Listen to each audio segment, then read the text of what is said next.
আসসালামু আলাইকুম সম্মানিত সুধী, আপনাদের সবাইকে স্বাগত জানাচ্ছি। প্রথমে আপনাদের থেকে জানতে চাচ্ছি আমাদের কথা আপনারা সঠিকভাবে শুনতে পাচ্ছেন কিনা, প্লিজ কমেন্ট করে জানান।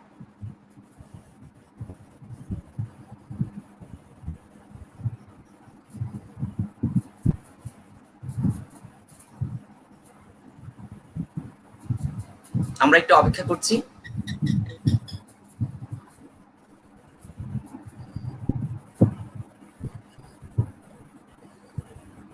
দর্শক, আপনাদের কমেন্ট আশা করতেছি।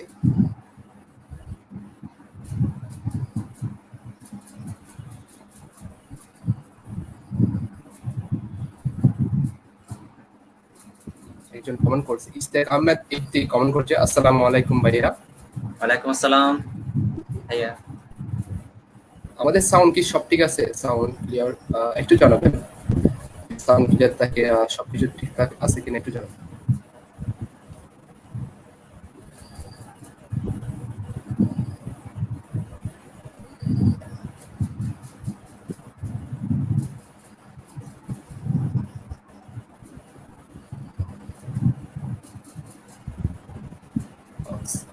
রেবেকা খানম কমেন্ট করছে, সাউন্ড ভিডিও ক্লিয়ার। আসসালামু আলাইকুম। আকিব সিদ্দিক করছে, অল ওকে, ক্লিয়ার শোনা যাচ্ছে। আসসালামু আলাইকুম দয়ুব ভাই, কেমন আছেন? আলহামদুলিল্লাহ ভালো আছি। শিবির ভাই, আমাদের সবকিছু ঠিক আছে, আমরা এখন লাইভে যেতে পারি। ওকে, আসসালামু আলাইকুম সম্মানিত সুধী, আপনাদের সবাইকে স্বাগত জানাচ্ছি পিসিআইইউ ভলান্টিয়ার্স কর্তৃক আয়োজিত lavenders ideas mind powered by Delta immigration ইভেন্টের আজকের এই পর্বে আপনাদের সাথে আছি আমি Shibir Ahmed, team leader PCI volunteers, এবং আমার সাথে আছে আমি Mohammad Taiyab, member of PCI volunteer. প্রিয় সুধী, আজকের এই পর্বে আমাদের আলোচনার বিষয় কেরিয়ার ইন আইটি সেক্টর। শুরুতেই আমাদের ইভেন্টটির পৃষ্ঠপোষকতা করার জন্য আমি ডেল্টা ইমিগ্রেশনকে আন্তরিকভাবে ধন্যবাদ জানাতে চাই। আজ রাত 11টায় রয়েছে পিসিআইইউ ভলান্টিয়ার্স কর্তৃক আয়োজিত 12 মিনিটের একটি অনলাইন কুইজ কন্টেস্ট। আশা করি আপনারা সকলে অংশগ্রহণ করবেন। সম্মানিত সুধী, আজকে আমাদের সাথে অতিথি হিসেবে আছেন জনাব Akib Zayed sir, assistant proctor এবং সিনিয়র লেকচারার, ডিপার্টমেন্ট অফ ট্রিপলি, পিসিআইইউ। আমরা এখন স্যারকে লাইভে সংযুক্ত করে নিচ্ছি। আসসালামু আলাইকুম। শিবির আমাকে শুনতে পাচ্ছেন? আসসালামু আলাইকুম স্যার। জি স্যার, আমরা আপনাকে শুনতে পাচ্ছি। আসসালামু আলাইকুম স্যার। ওয়ালাইকুম আসসালাম। আসসালামু আলাইকুম স্যার। স্যার আপনাকে স্বাগত জানাচ্ছি। স্যার আপনাকে স্বাগত জানাচ্ছি আমাদের এই এপিসোডে। ধন্যবাদ শিবির এবং তাইয়ুব আমাকে ইনভাইট করার জন্য আপনাদের আজকের এপিসোড ল্যাভেন্ডার্স আইডিয়াস মাইন্ড, আজকের এপিসোড ক্যারিয়ার ইন আইটি সেক্টরে আমাকে স্বাগত জানানোর জন্য। আমি সবসময় আসলে আমাদের স্টুডেন্টদেরকে এনকারেজ করি এবং সবসময় বলি যেন পড়ালেখার পাশাপাশি এক্সট্রা কারিকুলার অ্যাক্টিভিটিসে তারা যেন অংশগ্রহণ করে।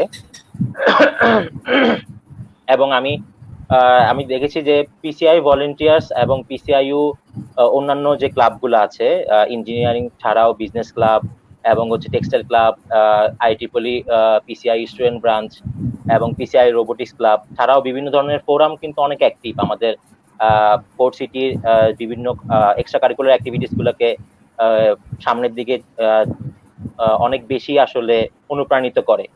এবং অনেক সময় আমরা আসলে আমাদের পিসিআই ভলান্টিয়ার্স ফোরাম থেকে অনেক বেশি সাহায্য পেয়ে থাকি।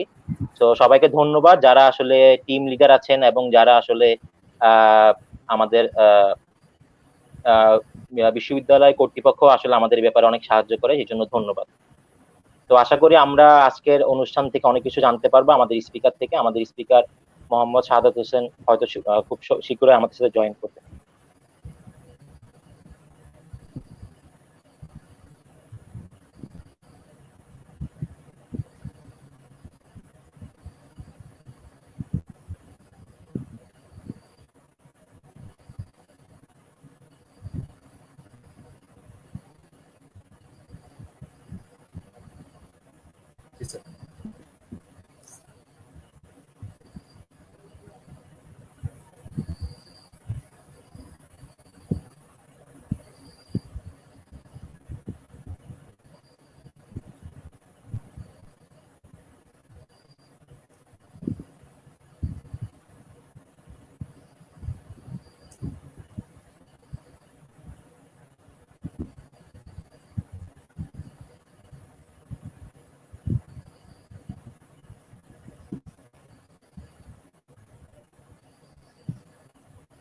তৈয়ব, আমাকে কি শুনতে পাচ্ছেন আপনি?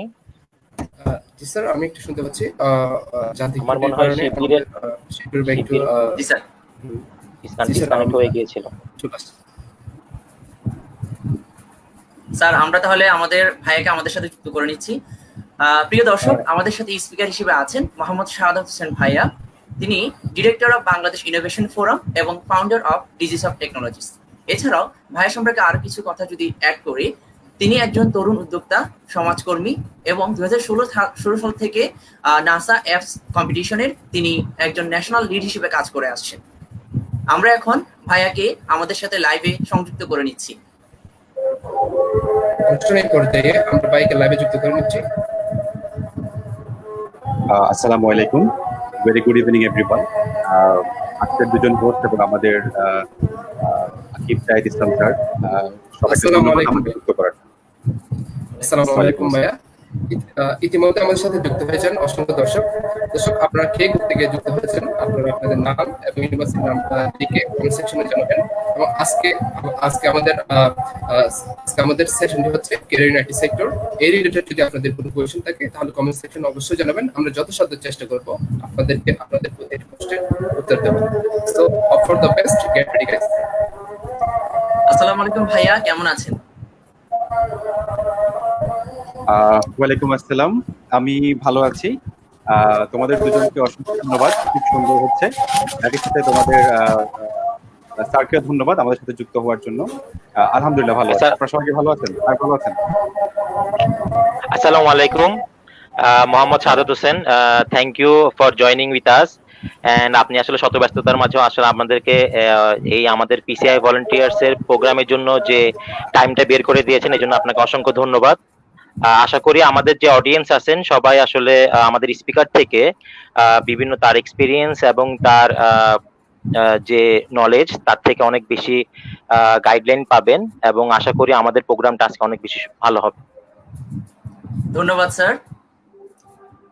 সো ভাইয়া, আমরা এখন আপনার কাছে প্রথমে কেরিয়ার ইন আইটি রিলেটেড কিছু কথা শুনতে চাচ্ছি। প্লিজ আমাদেরকে একটু এই বিষয়ে কিছু বলেন। আচ্ছা, অসংখ্য ধন্যবাদ। আসলে সত্যি কথা বলতে হচ্ছে, আমরা যখনই আইটি সেক্টরের ক্যারিয়ার নিয়ে মানে যা কিছুই বলতে যাই, সবার আগে আসলে আলোচনায় এটা চলে আসে যে করোনা নিয়ে একটা কথা বলতেই হয়। আসলে আমরা যে পরিস্থিতিতে আছি, তো আমরা আসলে খুব খারাপ সময়ে পার করছি। তো সবাই আমরা জানি না আমাদের আশেপাশের কোন মানুষটা কখন কিভাবে কিসের মধ্যে দিয়ে যাচ্ছে। আমাদের অনেক একটা সময় সেটা টেলিভিশনে আমরা খবরগুলো দেখলেও এখন আমাদের আত্মীয় স্বজন খুব আশেপাশে চলে এসছে।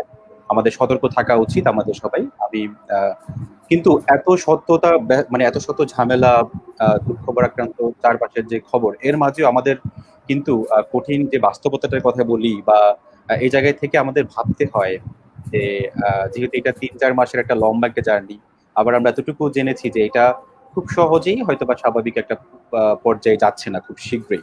তার মানে যেটা দাঁড়াচ্ছে, ডক্টর, সায়েন্টিস্ট বা যারা অ্যানালিস্ট আছে এই বিষয়গুলো, তারা সবাই বলছে যে আমাদের নিউ নর্মাল অভ্যস্ত হতে হবে। আমরা ইতিমধ্যে হচ্ছিও, তারই প্রমাণ হচ্ছে আজকের এই অনুষ্ঠানটি হয়তো। আমরা এখন সবাই বাসা থেকে বসে ভার্চুয়ালি এই ইভেন্টগুলো করছি। আমরা হয়তো একটা পর্যায়ে এগুলো ভাবতাম না, আমরা ভাবলেও একটা সীমিত পরিসরে ছিল, কিন্তু এখন আমাদের সবারই ভাবনার জায়গায় এই জিনিসটি চলে এসেছে যে আমরা এখন ভার্চুয়ালি কানেক্টেড হব, আমরা খুব বেশি সোশ্যাল ডিস্টেন্স মেনটেন করব, মানে অনেকগুলো বিষয় আমাদের চলে এসছে। সো আমি আসলে মোরলেস যেটা বেশি একটু প্রায়োরিটি দিতে চাই আজকে, ক্যারিয়ার ইন আইটি সেক্টরের সাথে আমি একটু অ্যাড করতে চাই যে এই করোনাকালীন সময়ে বা এর পরবর্তীতেও আমরা কিভাবে আসলে সার্ভাইভ করতে পারি। আর সেটা যদি আইটিতে হয়, তাহলে আমি যেহেতু আইটির সেক্টরে কাজ করা মানুষ, সেক্ষেত্রে আমি সেখানে হয়তো বা একটু চেষ্টা করবো আমার অভিজ্ঞতাটুকু শেয়ার করার জন্য। তার প্রথমে বলে রাখি যে আমার অভিজ্ঞতার আলোকে কথাগুলো আমি শেয়ার করবো, পার্সপেক্টিভটা এক একজনের জায়গা থেকে এক এক রকম হতে পারে। একটা বিষয় হচ্ছে আমরা একটা জিনিস আমরা যদি খেয়াল করে দেখি যে একেবারে অ্যাজ এ স্টুডেন্ট আমি যদি আসি, যে বিশ্ববিদ্যালয়ের শিক্ষার্থীরা আগে কি করতো, কাঁধে ব্যাগ নিয়ে জ্যাম অনেক কিছু ডিঙিয়ে হচ্ছে ইউনিভার্সিটিতে গিয়ে ক্লাস করতে হতো। কিন্তু এখন কি হচ্ছে, এখন হচ্ছে আমাদের ক্লাস করতে হচ্ছে জুমে, যেটা একজন বিবিএর স্টুডেন্টের জানার কথা ছিল না, আমরা আসলে ইউজ টু ছিলাম না। আমরা একটা ট্রিপল এর স্টুডেন্ট হয়তো বা ইউজ ছিল না, একটা ইংলিশের স্টুডেন্ট হয়তো বা ইউজ ছিল না, হয়তো বা সেই ফ্যাকাল্টি টিচারদেরও এমন প্ল্যাটফর্মে যেতে হয়নি কখনো। তো এখন কিন্তু আমরা কি আইটি সেক্টরে পড়ালেখা করছি নাকি কিসে আমরা সেটা জানার প্রয়োজন নেই, এমন কি সেটা স্কুল পর্যন্ত চলে গিয়েছে। আমাদের বাসার পিচ্ছিক যেগুলো আছে ছোট ছোট, তারাও হচ্ছে কি অনলাইনে ক্লাস করছে।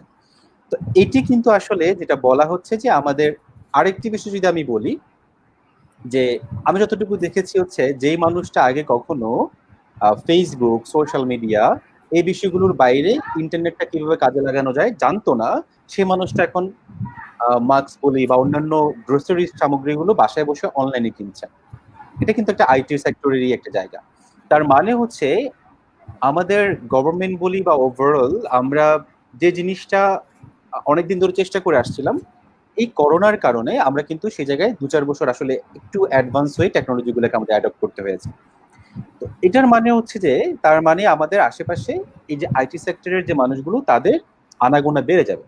তো এখন তার মানে হচ্ছে এই আনাগোনা বাড়তে গেলে তার মানে হচ্ছে যে কি আসলে আমাদের এই যে আইটি সেক্টরের ক্যারিয়ার যে অপরচুনিটি সেটা কিন্তু বেড়ে যাবে, সত্যি কথা যেটা বেড়ে যাচ্ছে ইতিমধ্যে। যেমন হচ্ছে কি আমরা এখন ফেসবুকে গেলে আগে কি দেখতাম, আগে হয়তো বা আমরা একটা ভিডিও বা এটা সেটা আমরা কিন্তু এখন সিরিয়াস কাজের জন্য দেখছি, আমরা এখন শপিং করছি, আমরা এখন শপিং এ খুব বেশি অভ্যস্ত হয়ে যাচ্ছি। তো আমরা ই কমার্সের দিকে ঝুঁকছি। তো ই কমার্সটা আসলে যদি একটু পেছনে গিয়ে দেখি কারা চালাচ্ছে, ডিজাইনার, ডেভেলপার, মার্কেটার, তার মানে হচ্ছে এখানে আইটির মানুষগুলো আসলে ইনভলভ। তার মানে এই করোনা কালে অনেকের চাকরি যেখানে চলে যাচ্ছে, বিজনেস যেখানে খারাপ যাচ্ছে, সেই জায়গায় এসে কিন্তু আইটি সেক্টরে একটা অনেক বড় অপরচুনিটি আমাদের জন্য অপেক্ষা করছে। আমি বলছি না যে এটা ভালো কিছু যে করোনার কারণে আমরা খুব খুশি হবো, বাট আসলে সত্যি কথা পরিবর্তিত জায়গাটাতে আমাদের অ্যাডজাস্ট হতে হবে। তো সেই জায়গা থেকে আমি যেটা বলবো যে আইটি সেক্টরে যারা আমরা আছি, যারা পড়ালেখা করছি, তাদের এখন হাত পা গুটিয়ে বসে না থেকে আমাদের এখন স্কিলড হয়ে এখনই সময় আমাদের এই জায়গাটাতে আমাদের নিজেদের হচ্ছে অ্যাডজাস্ট করে নেওয়া। তাহলে আমাদের ইভেন সত্যি কথা বলতে আমি একটা জিনিস বলি, আমার আগে যেটা ছিল, আমি সকালে অফিসে যেতাম বা আমার অন্যান্য কাজ ছিল, প্রোগ্রামে যেতে হতো, সেশন নিতে হতো, অনেক কাজগুলো, তারপর দিন শেষে বা হচ্ছে সন্ধ্যায় বেড়াতে বাসায় ফিরতাম, ব্যস্ততা ছিল তখন। করোনা শুরু হওয়ার পরে প্রথম কিছুদিন হয়তো বা 15-20 দিন 1 মাস আমি একেবারেই ফ্রি ছিলাম, কোনো কাজ করতে ইচ্ছে করতো না, মানসিক ভাবে হোক যে কারণে হোক। এখন সত্যি কথা বলতে বাসায় বসেও আমার চিন্তা করতে হয় যে কালকে আমি কি করব, কারণ আমার একটু ব্যস্ততা বেড়েছে, কারণ আমি এখন অনলাইনে কাজ সারতে পারছি, আমি মিটিং করতে পারছি। সো এই জায়গাগুলো থেকে আমাদের আসলে একটু ভাবার যে জায়গাটা, সো আইটিতে ক্যারিয়ারের অপরচুনিটি অনেক বেশি আছে। তো আমি যেটা বলবো যে আমি আস্তে আস্তে চেষ্টা করব প্রত্যেকটা কোথায় গেলে আমাদের অপরচুনিটি কি আছে, কিভাবে প্রিপারেশন নিতে হয়, কিভাবে টিকে থাকতে হবে পরিবর্তিত সময়ে, আমি আমার অভিজ্ঞতা থেকে শেয়ার করব, চেষ্টা করব সেগুলো শেয়ার করার, আসলে সবাই যেন হচ্ছে উপকৃত হতে পারে। অসংখ্য ধন্যবাদ ভাইয়া। ভাইয়া আমরা এখন আপনাকে কিছু কোয়েশ্চেন করতে চাই আইটি রিলেটেড। আশা করছি আমরা অনেক দারুণ একটা সেশন পেতে যাচ্ছি। ভাইয়া আমার প্রথম যে প্রশ্নটি হচ্ছে সেটা হচ্ছে বর্তমান বিশ্বে আইটি সেক্টরটি এত গুরুত্বপূর্ণ কেন, যদি বলতেন। আচ্ছা, আমার মনে হয় বর্তমান বিশ্বে আইটি সেক্টর কেন গুরুত্বপূর্ণ তার উত্তর মনে কিছুটা হলো আমি দিয়েছি, তাও আবার সংযুক্ত করি যেহেতু এটা প্রশ্ন এসছে।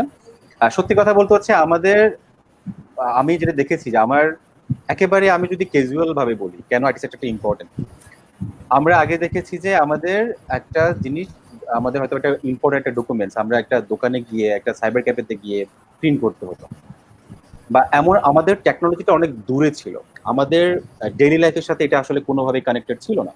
কিন্তু এখন যেটা দেখতে পাচ্ছি, আমি এখন আমার সত্যি কথা বলতে আমার মনে হয় যে এখন নানি দাদিরাও হচ্ছে মোবাইল ইউজ করছে কাজে, কথা বলার জন্য, ভিডিও কলে কানেক্ট হচ্ছে, অনেক ধরনের কাজগুলো হচ্ছে। তার মানে আমাদের ডেইলি লাইফে জিনিসগুলো কিন্তু খুব ভালোভাবে কানেক্টেড হয়ে গিয়েছে। আমরা এখন কোথাও যদি বের হতে যাই, আমরা কিন্তু আগে কি করতাম, বাইরে গিয়ে দাঁড়িয়ে থেকে গাড়ি ঠিক করতাম, এখন আমরা বাসা থেকে পাঠাও উবার থেকে আমরা হচ্ছে একটা কল করে গাড়ি ঠিক করে তারা কল করছে আমরা নিচ্ছি। আমরা আগে হচ্ছে রেস্টুরেন্টে গিয়ে খেতাম, এখন হচ্ছে বাসায় বসে সরি আমরা এখন বাসায় বসে হচ্ছে বিভিন্ন অ্যাপের মাধ্যমে অর্ডার দিয়ে নিচ্ছি। এর বাইরে অনেক কাজ, যেমন হচ্ছে আমরা এখন ইউনিভার্সিটির পেমেন্ট করতেছি অনলাইনে, রেজাল্ট দেখতে পাচ্ছি অনলাইনে, ক্লাস নিচ্ছি অনলাইনে, ক্লাস করাচ্ছি। ইভেন আমি যেহেতু হচ্ছে সত্যি কথা বলতে আমি নিজেও আমার প্রায় 2-3 হাজারও ডিরেক্টলি স্টুডেন্ট আমি একটা সময়, এখন একটু কমিয়ে দিচ্ছি, বাট আমি ডিরেক্টলি এই জায়গাটাতে ছিলাম। তো আমাদের ট্রান্সফরমেশনটা হচ্ছে এই জায়গাটা ট্রান্সফরমেশন আমার করতে হচ্ছে।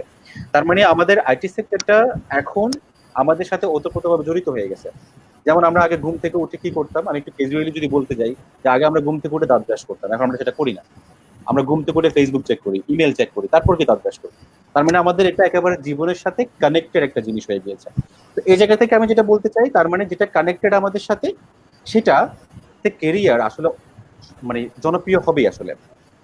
যেখানে তেলের দাম কমে যাচ্ছে, যেখানে হচ্ছে অনেক যেই বিষয়গুলো বিভিন্ন ইকোনমি হচ্ছে অনেক বেশি ফল করতেছে, সেই জায়গায় এসে কি হচ্ছে, জুমের বিজনেস তারা হচ্ছে রাতারাতি, যেমন আমরা যখন স্ট্রিমিয়ার দিয়ে লাইভ করছি, এদের শেয়ার অনেক বেড়ে যাচ্ছে, জুমের শেয়ার অনেক বেড়ে যাচ্ছে, ফেসবুক তাদের প্রফিট অনেক বেশি বেড়ে যাচ্ছে।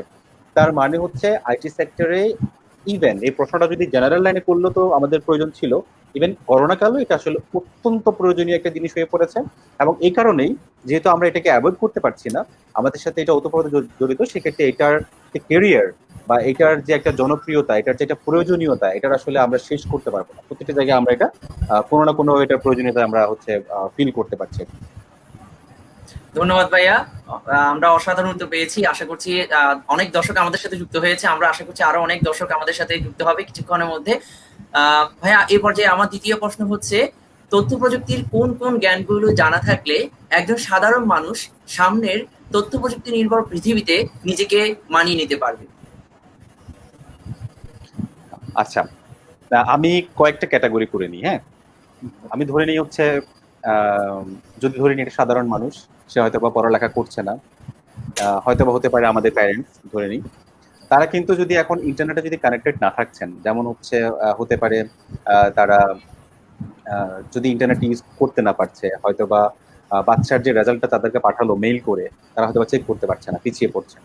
সো আমাদের আসলে একটা ওরিয়েন্টেশন সবারই থাকা উচিত, সেটা হচ্ছে কি, আমাদের বেসিক ইমেইলটা যেন আমরা বুঝতে পারি। আমরা জানি যে আমাদের স্মার্টফোনে এখন সবাই কিন্তু একটা ইমেল অ্যাড্রেস দিয়ে, তারপর যারা অ্যান্ড্রয়েড ইউজার আছে, ইভেন অ্যাপলও সেম ভাবে হয়, আমরা কিন্তু শুরুতে একটা ইমেল অ্যাড্রেস দিয়ে আমরা কিন্তু লগ ইন করছি, কিন্তু তারপরে আমরা এটাকে অ্যাভয়েড করে যাই।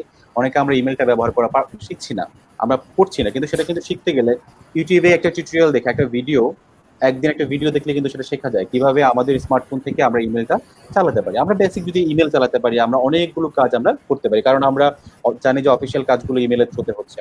তারপরে যেটা হতে পারে যে, ধরে নিচ্ছে একটা স্টুডেন্ট বা একটা টিচার বা একটা সার্ভিস হোল্ডার, সে আইটির মানুষ না, কিন্তু আমাদেরকে করোনা কিন্তু শিখিয়ে দিয়েছে, বারবার করোনা কথাটা চলে আসতেছে, যে এখন কিন্তু একজন মানে হচ্ছে কল সেন্টারে কাজ করতো, সে তার কাজ ছিল না, সে গিয়ে বসে তারপর হচ্ছে একটা মাইক্রোফোন দিয়ে হেডফোন দিয়ে সে কথা বলা শুরু করতো।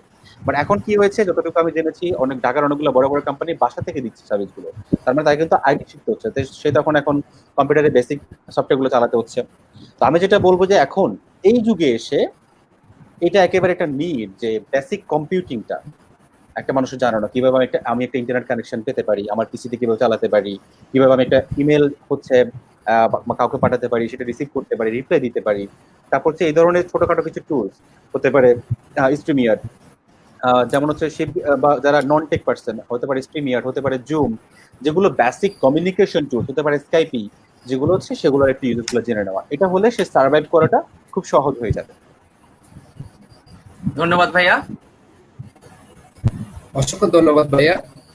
এই পর্যায়ে আপনার কাছে আমার প্রশ্নটা হচ্ছে, আইটি সেক্টরকে ক্যারিয়ার হিসেবে নেওয়ার জন্য আমাদেরকে কি কি প্রস্তুতি গ্রহণ করা উচিত বলে আপনি বলেন?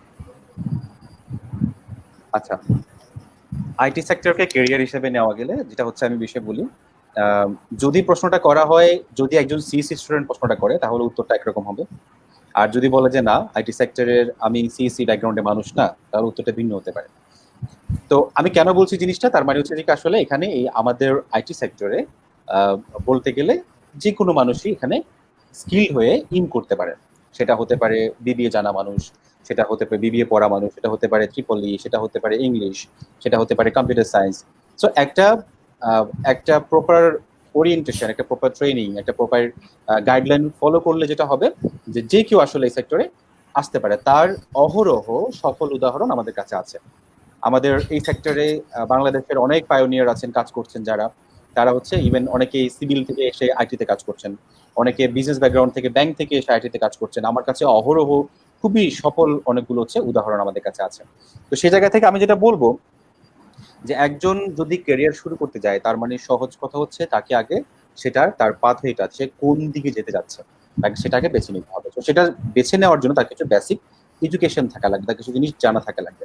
যেমন হচ্ছে আমি যদি বলি যে আইটি সেক্টরটাকে আসলে কি কি জিনিস হয়, যেমন সত্যি কথা বলতে হতে পারে, আমরা যদি বলি সহজ কথা, যদি সোশ্যাল মিডিয়াতে বলি, সেটা সে হয়তো বা এমন হতে পারে যে সে খুব ভালো ফেসবুক চালাতে পারে, সে ইনস্টাগ্রাম চালাতে পারে।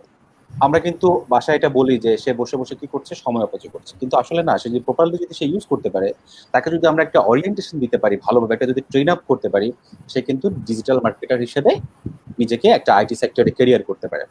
কেউ হয়তো বা দেখা গেল যে কি আমরা দেখছি যে অনেকে খুব ভালো নিজের ব্যাকগ্রাউন্ড রিমুভ করে ছবি দিই। আমি সত্যি কথা বলতে বড় ক্যারিয়ার গুলো নিয়ে পরে বলবো, আমি ছোট ছোট গুলো বলি। এগুলো নিয়ে অনেকেই একটা ফ্যামিলির দায় দায়িত্ব নিয়ে নিচ্ছে, অনেকে নিজের খুব সুন্দর পড়ালেখা দায় দায়িত্ব নিচ্ছে। আমি নিজে অনেককে হেল্প করে আমি করেছি, আমার নিজের উদাহরণ তৈরি করা আছে এরকম অনেকগুলো।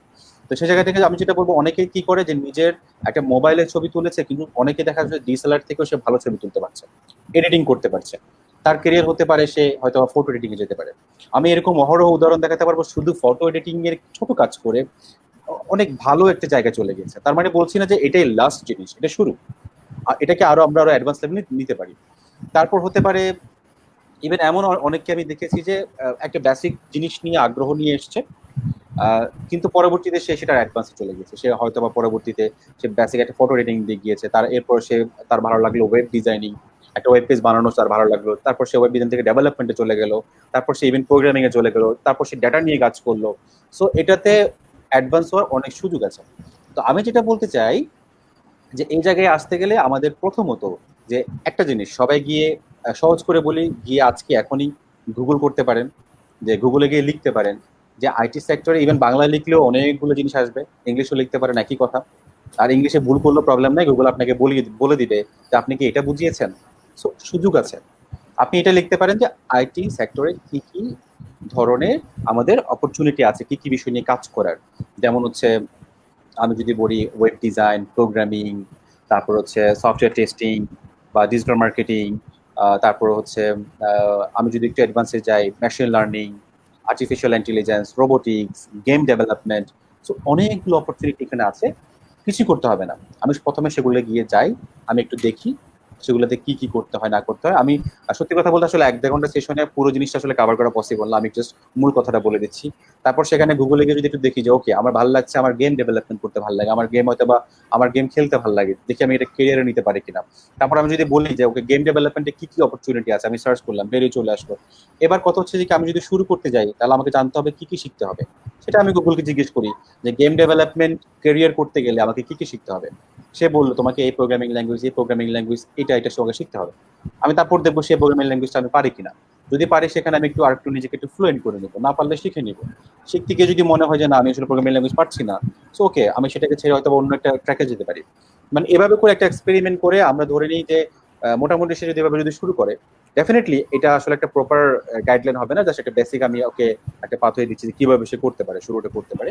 এর পরবর্তীতে তার আরো অনেক জিজ্ঞাসা থাকতে পারে। আমার চেষ্টা থাকবে যে এই সেশনে যারা অ্যাটেন্ড করেছিল তারা যদি আমার ফেসবুক প্রোফাইলে বা হচ্ছে পেজে যদি নক করে কোনো স্পেসিফিক, আমি বলবো যে স্পেসিফিক করে আমার এই এই সমস্যা, এটাতে আমি কি করতে পারি, এখানে ভালো করতে গেলে কি সুযোগ আছে, স্পেসিফিক করে বললে আমি চেষ্টা করব সেটা রিপ্লাই দেওয়ার জন্য। তো এটা হচ্ছে একটা বিষয়। এভাবে করে আমরা আমরা আগে একটু জেনে নিয়ে কি কি সুযোগ আছে, তারপর আমি বলে দিয়েছি কয়েকটা, সেখানে যেতে গেলে কি কি শিখতে হয়, তারপর সেগুলো আমরা শেখা শুরু করলাম। সেভাবে করে দেখবেন নন আইটি, আইটি, সিএসসি ব্যাকগ্রাউন্ড যে কেউ হচ্ছে আমরা শুরুটা করে দিতে পারি। অসংখ্য ধন্যবাদ ভাইয়া। আমরা জানি যে আইটি সেক্টরে রিসার্চ এবং ইনোভেশন অনেক গুরুত্বপূর্ণ একটি বিষয়। তো তরুণদের জন্য আইটি সেক্টরে রিসার্চ এবং ইনোভেশনের জন্য আপনার পরামর্শ কি কি থাকবে? আচ্ছা, এটা আসলে সত্যি কথা, যারা কম্পিউটার সায়েন্স নিয়ে পড়ছে তারা অনেক ক্ষেত্রে ভয় পায়। মানে যখনই শুনে যে ফাইনাল ইয়ারে গিয়ে রিসার্চ করতে হবে, একটা থিসিস করতে হবে, প্রজেক্ট করতে হবে, বা অনেকে যখন শুনে যে আমার থার্ড ইয়ারে গিয়ে একটা প্রজেক্ট করতে হবে, থিসিস করতে, অনেকে ভয় পায়। কারণ হচ্ছে টিচাররা বলে দেন যে নতুন কিছু করতে হবে, আর আমরা নতুন কিছু শুনলে ভয় পাই। তো আসলে যেটা হচ্ছে বিষয় যে নতুন কিছু করার আমাদের যথেষ্ট সুযোগ আছে, কিন্তু আমার যেটা মনে হয় যে আমরা রিভার্স ইঞ্জিনিয়ারিং করি। সেখানে গিয়ে আমরা কি ভাবি, আমরা যখনই ভাবি যে ইনোভেশন, রিসার্চ, নতুন কিছু, আমরা চলে যাই একেবারে সিলিকন ভ্যালিতে, এমন কিছু বানাতে হবে যেটা কেউ বানায় না। এটা কিন্তু প্রয়োজন না। সত্যি কথা বলি, ইনোভেশনটা আসলে কোত্থেকে হয়? এই যে আজকে যে আমরা 4 মাস পরে এসে স্ট্রিম ইয়ারে এই যে তোমরা যে সেশনটা এখন করছো, এটা আসলে কিন্তু একটা সমস্যা থেকে তৈরি হয়েছে, তাই না? সমস্যা কি ছিল? তোমরা ইউনিভার্সিটি যেতে পারছিলা না, কিছু করতে পারছিলা না। প্রথমে তোমরা ক্লাস করা শুরু করলা, ক্লাস করার পরে ভাবলা যে না, ক্লাসে হচ্ছে না, এক্সট্রা কারিকুলার কিছু করতে হবে, ক্যারিয়ার নিয়ে ভাবতে হবে, অনেক কিছু নিয়ে ভাবতে হবে, তাহলে তোমরা এরপর এটা করলা। সো আমরা আশেপাশে যদি প্রবলেমটা দেখি, একটা জিনিস আমি সব সময় সব জায়গায় বলি, সব ইউনিভার্সিটি সব জায়গায় আমি কথা বলতে গেলে এটা বলি। ধরো তোমার ক্লাসে একটা যে প্রবলেম হচ্ছে যে কি, তোমার ক্লাসে ইভেন তোমার ব্যাচে একটা প্রবলেম হচ্ছে। তো দেখা গেল যে কি, তুমি একটা জিনিস চিন্তা করে দেখো, বা স্টুডেন্ট যারা আছে আমি তাদেরকে বলছি যে ধরি পড়ছি ইন্টারন্যাশনাল ইউনিভার্সিটিতেই কম্পিউটার সায়েন্সে এই মুহূর্তে কতগুলো ব্যাচ পড়ছে? অনেকগুলো ব্যাচ, তাই না? তার মানে আমার ব্যাচে যদি একটা প্রবলেম আমি সলভ করতে পারি, শুধু আমার ইউনিভার্সিটিতেই সেই সমস্যাটা অনেকের কিন্তু সমাধান হচ্ছে। হচ্ছে কিনা? হচ্ছে। এবার যদি আরেকটু বড় করে ভাবি, পুরো দেশে কয়টা ইউনিভার্সিটি আছে? অনেক। তার মানে এই সমস্যাটা আরো অন্য ইউনিভার্সিটিও থাকতে পারে, তার মানে তাদেরও কিন্তু সলভ করে দিল। তাহলে কিন্তু এটা একটা রিসার্চ, একটা ইনোভেশন হয়ে গেল, যেটা আমার ছোট্ট একটা চিন্তা, আমার পার্শ্ববর্তী একটা চিন্তা যেটাকে সমস্যা ছিল সেটাকে আমি সলভ করে দিয়েছি। সো এভাবে কিন্তু আসলে ইনোভেশন গুলো এমন না যে একেবারে আকাশ থেকে কিছু একটা পড়তে হবে। ছোট্ট একটা চিন্তা, এই যে যে জুমের যে বিষয়টা, আমরা তো কিন্তু আগে ভিডিও কলে কথা বলতাম, আমরা কিন্তু ভিডিও কলে কথা বলতাম, সেটা ছিল স্কাইপিতে কথা বলতাম ছিল। তার মানে সেটাকে একটু স্লাইটলি চেঞ্জ করতে কিভাবে, যে আমরা যেন সেই ভিডিও কলে একটা মানুষ কথা বলবে, প্রেজেন্টেশন দিবে, আমরা থাকবো, সেটা হয়ে গেল অনলাইন ক্লাস। ইনোভেশন একটু ট্রান্সফরমেশন করছে, কিন্তু জাস্ট স্লাইটলি ট্রান্সফর্ম করে দিছে। তো ঠিক একইভাবে আমরা রিসার্চ ইনোভেশন মানে এত কঠিন কিছু ভাবার দরকার নেই। যেমন পাঠাও কি করছে, পাঠাও কিন্তু বাংলাদেশের সফল একটা উদাহরণ স্টার্টআপ ইনোভেশনের ক্ষেত্রে। কি করেছে ওরা? আমরা রাস্তায় গিয়ে দাঁড়িয়ে থাকতাম, হয়তো বা রিক্সা নিতাম, সিএনজি নিতাম, গাড়ি নিতাম, দাম দর করতাম, হইতো না, কেউ বেশি বলতো, কেউ ঠকে যেত, অনেক কষ্ট হইতো, হ্যাসেল হইতো। সে হয়তো বা সে রাস্তায় গিয়ে ভাবছে যে এটা একটা সলিউশন করা যায় কিনা। সিম্পল, আমার গাড়ি লাগবে, আরেকজনের কাছে গাড়ি আছে, মাঝখানে সে বসে বললো ওকে ফাইন, এত টাকা ভাড়া তুমি যে রিকোয়েস্ট দিলে আমার সার্ভারে তোমার কানেক্ট করে দিলাম, তোমরা এরপর সার্ভিসটা নাও। একই জিনিসটাকে ফলো করে কি করলো, এবার ফুডের ক্ষেত্রে চলে আসলো। তার মানে কিন্তু এই যে ইনোভেশনটা ইম্পর্টেন্ট, বাট নট নেসেসারি যে এটা একেবারেই এমন কিছু হতে হবে যেটা কেউ কিছু করে নাই কোনোদিন, এমন না। আমাদের জীবন ঘনিষ্ঠ কোনো বিষয় আমরা আমাদের আশেপাশে ভাবলে অনেক প্রবলেম পাবো, তাইলে আমরা কিন্তু রিসার্চ হয়ে যাবে। মানে ইনোভেশন করতে গেলে সায়েন্টিস্ট হইতে হবে, আমাদের একেবারেই পাগলের মতো একটা বেশ ধরতে হবে, আমার অনেক ভালো কিছু একটা করে ফেলতে হবে, এরকম না।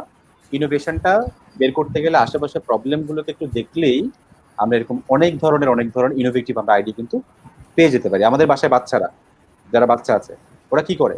এমন এমন কিছু করে বসে যেটা আমরা ভাবি না, কারণ ওদেরকে ওই সুযোগটা আমরা দিয়ে রেখেছি। যেমন হচ্ছে আমরা রিসেন্টলি একটা আমাদের বাংলাদেশ ইনোভেশন ফোরামের কথাই বলি, আমরা একটা করেছিলাম যে বাচ্চাদের জন্য মানে নাসা স্পেসএফ নেক্সট জেন, মানে নেক্সট জেনারেশনের জন্য একটা হচ্ছে আমরা করেছিলাম। সেখানে মূল থিমটা ছিল ওদের ওখানে কোনো গার্জিয়ান ওদেরকে ইন্টারফেয়ার করতে পারবে না, জাস্ট অ্যাজ এ অ্যাসিস্ট্যান্ট ওদেরকে দিবে, তুমি এটা নাও, ওকে, মানে গার্ডিয়ানকে বলবে তুমি আমাকে এটা হেল্প করো, ধরে নিবে, বাট সে ওকে গাইড করতে পারবে না, সে ওকে ডিরেক্টলি হেল্প করতে পারবে না, তার চিন্তাতে কোনোভাবে ইনফ্লুয়েন্স করতে পারবে না। কারণ কি, বাচ্চারা ভাবতে পারে আকাশ সম, তাদের লিমিটেশন নেই, আমাদের লিমিটেশন আছে। এখন শিবিরকে যদি বলি তুমি এটা এখন একটা কাজ করেছো, তুমি 10 তলা থেকে লাভ দিয়ে দাও, সে প্রথমে ভাববে লাভ দিলে মরে যাবো, আমার লাইফ চলে যাবে রিস্কে, কারণ তুমি জানো, তুমি দেখেছো অলরেডি যে লাভ দিলে কিন্তু মরে যায়। তার মানে তুমি তোমার মধ্যে একটা ভয়, একটা না, একটা জিনিস জেনে গেছে। বাচ্চারা কিন্তু জানে না, বাচ্চারা কিন্তু এখন ভাববে যে ওকে, আমি এখান থেকে যদি একটা জিনিস যদি উপরের দিকে করে দিই, এইটুক ডিস্টেন্স হচ্ছে, মানে উপরে দিয়ে যাচ্ছে, তাইলে এটাকে আমি আরো উপরে নিতে পারবো না কেন? সে কিন্তু ভাববে না যে এটা যাবে না, কারণ তার মধ্যে কোনো লিমিটেশন নাই। সো ইনোভেশনের ক্ষেত্রে বাচ্চা হইতে হবে, জাস্ট পাগল হয়ে যেতে হবে, জাস্ট ভাবতে হবে এই জিনিসটা আমি প্রবলেমটা সলভ করবো। সো ইন দ্যাট কেস আমি শিওর যে হচ্ছে তারা এই ইনোভেশনটা করতে পারবে। আমি আবারও বলছি, এই ইনোভেট করতে গেলে সায়েন্টিস্ট বড়সড় কিছু একটা অনেক জানাশোনা কিছু হইতে হয় না, আশেপাশে বন্ধুদের, ফ্যামিলির, রিলেটিভস, এদের প্রবলেম সলভ করলে অনেক বড় ইনোভেটর হওয়া যায়। অসংখ্য ধন্যবাদ ভাইয়া। যারা রিসার্চ এবং ইনোভেশন নিয়ে কাজ করতে চান তাদের জন্য এই আনসারটি খুব কাজে দেবে বলে আমি মনে করি। ভাইয়া, আমাদের আলোচনা অসাধারণ জমে উঠেছে। আমরা এখন দর্শকদের থেকে কিছু কোয়েশ্চেন নিব।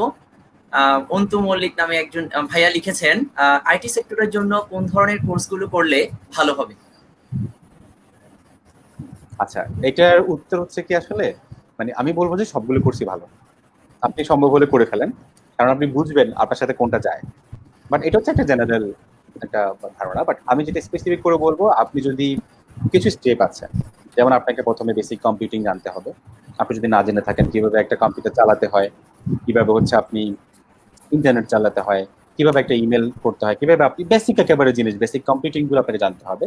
সো এটা আপনি কোর্স করে হোক বা যেভাবে হোক আপনাকে জেনে নিতে হচ্ছে। এরপরে গিয়ে আমি আপনাকে যেটা বললাম আবারও, আপনি কেন আসতে চাচ্ছেন আইটি সেক্টরে একটা কেরিয়ার করার জন্য, তাই না? আপনি তখন এবার দেখেন যে এই সময় কি কি আছে।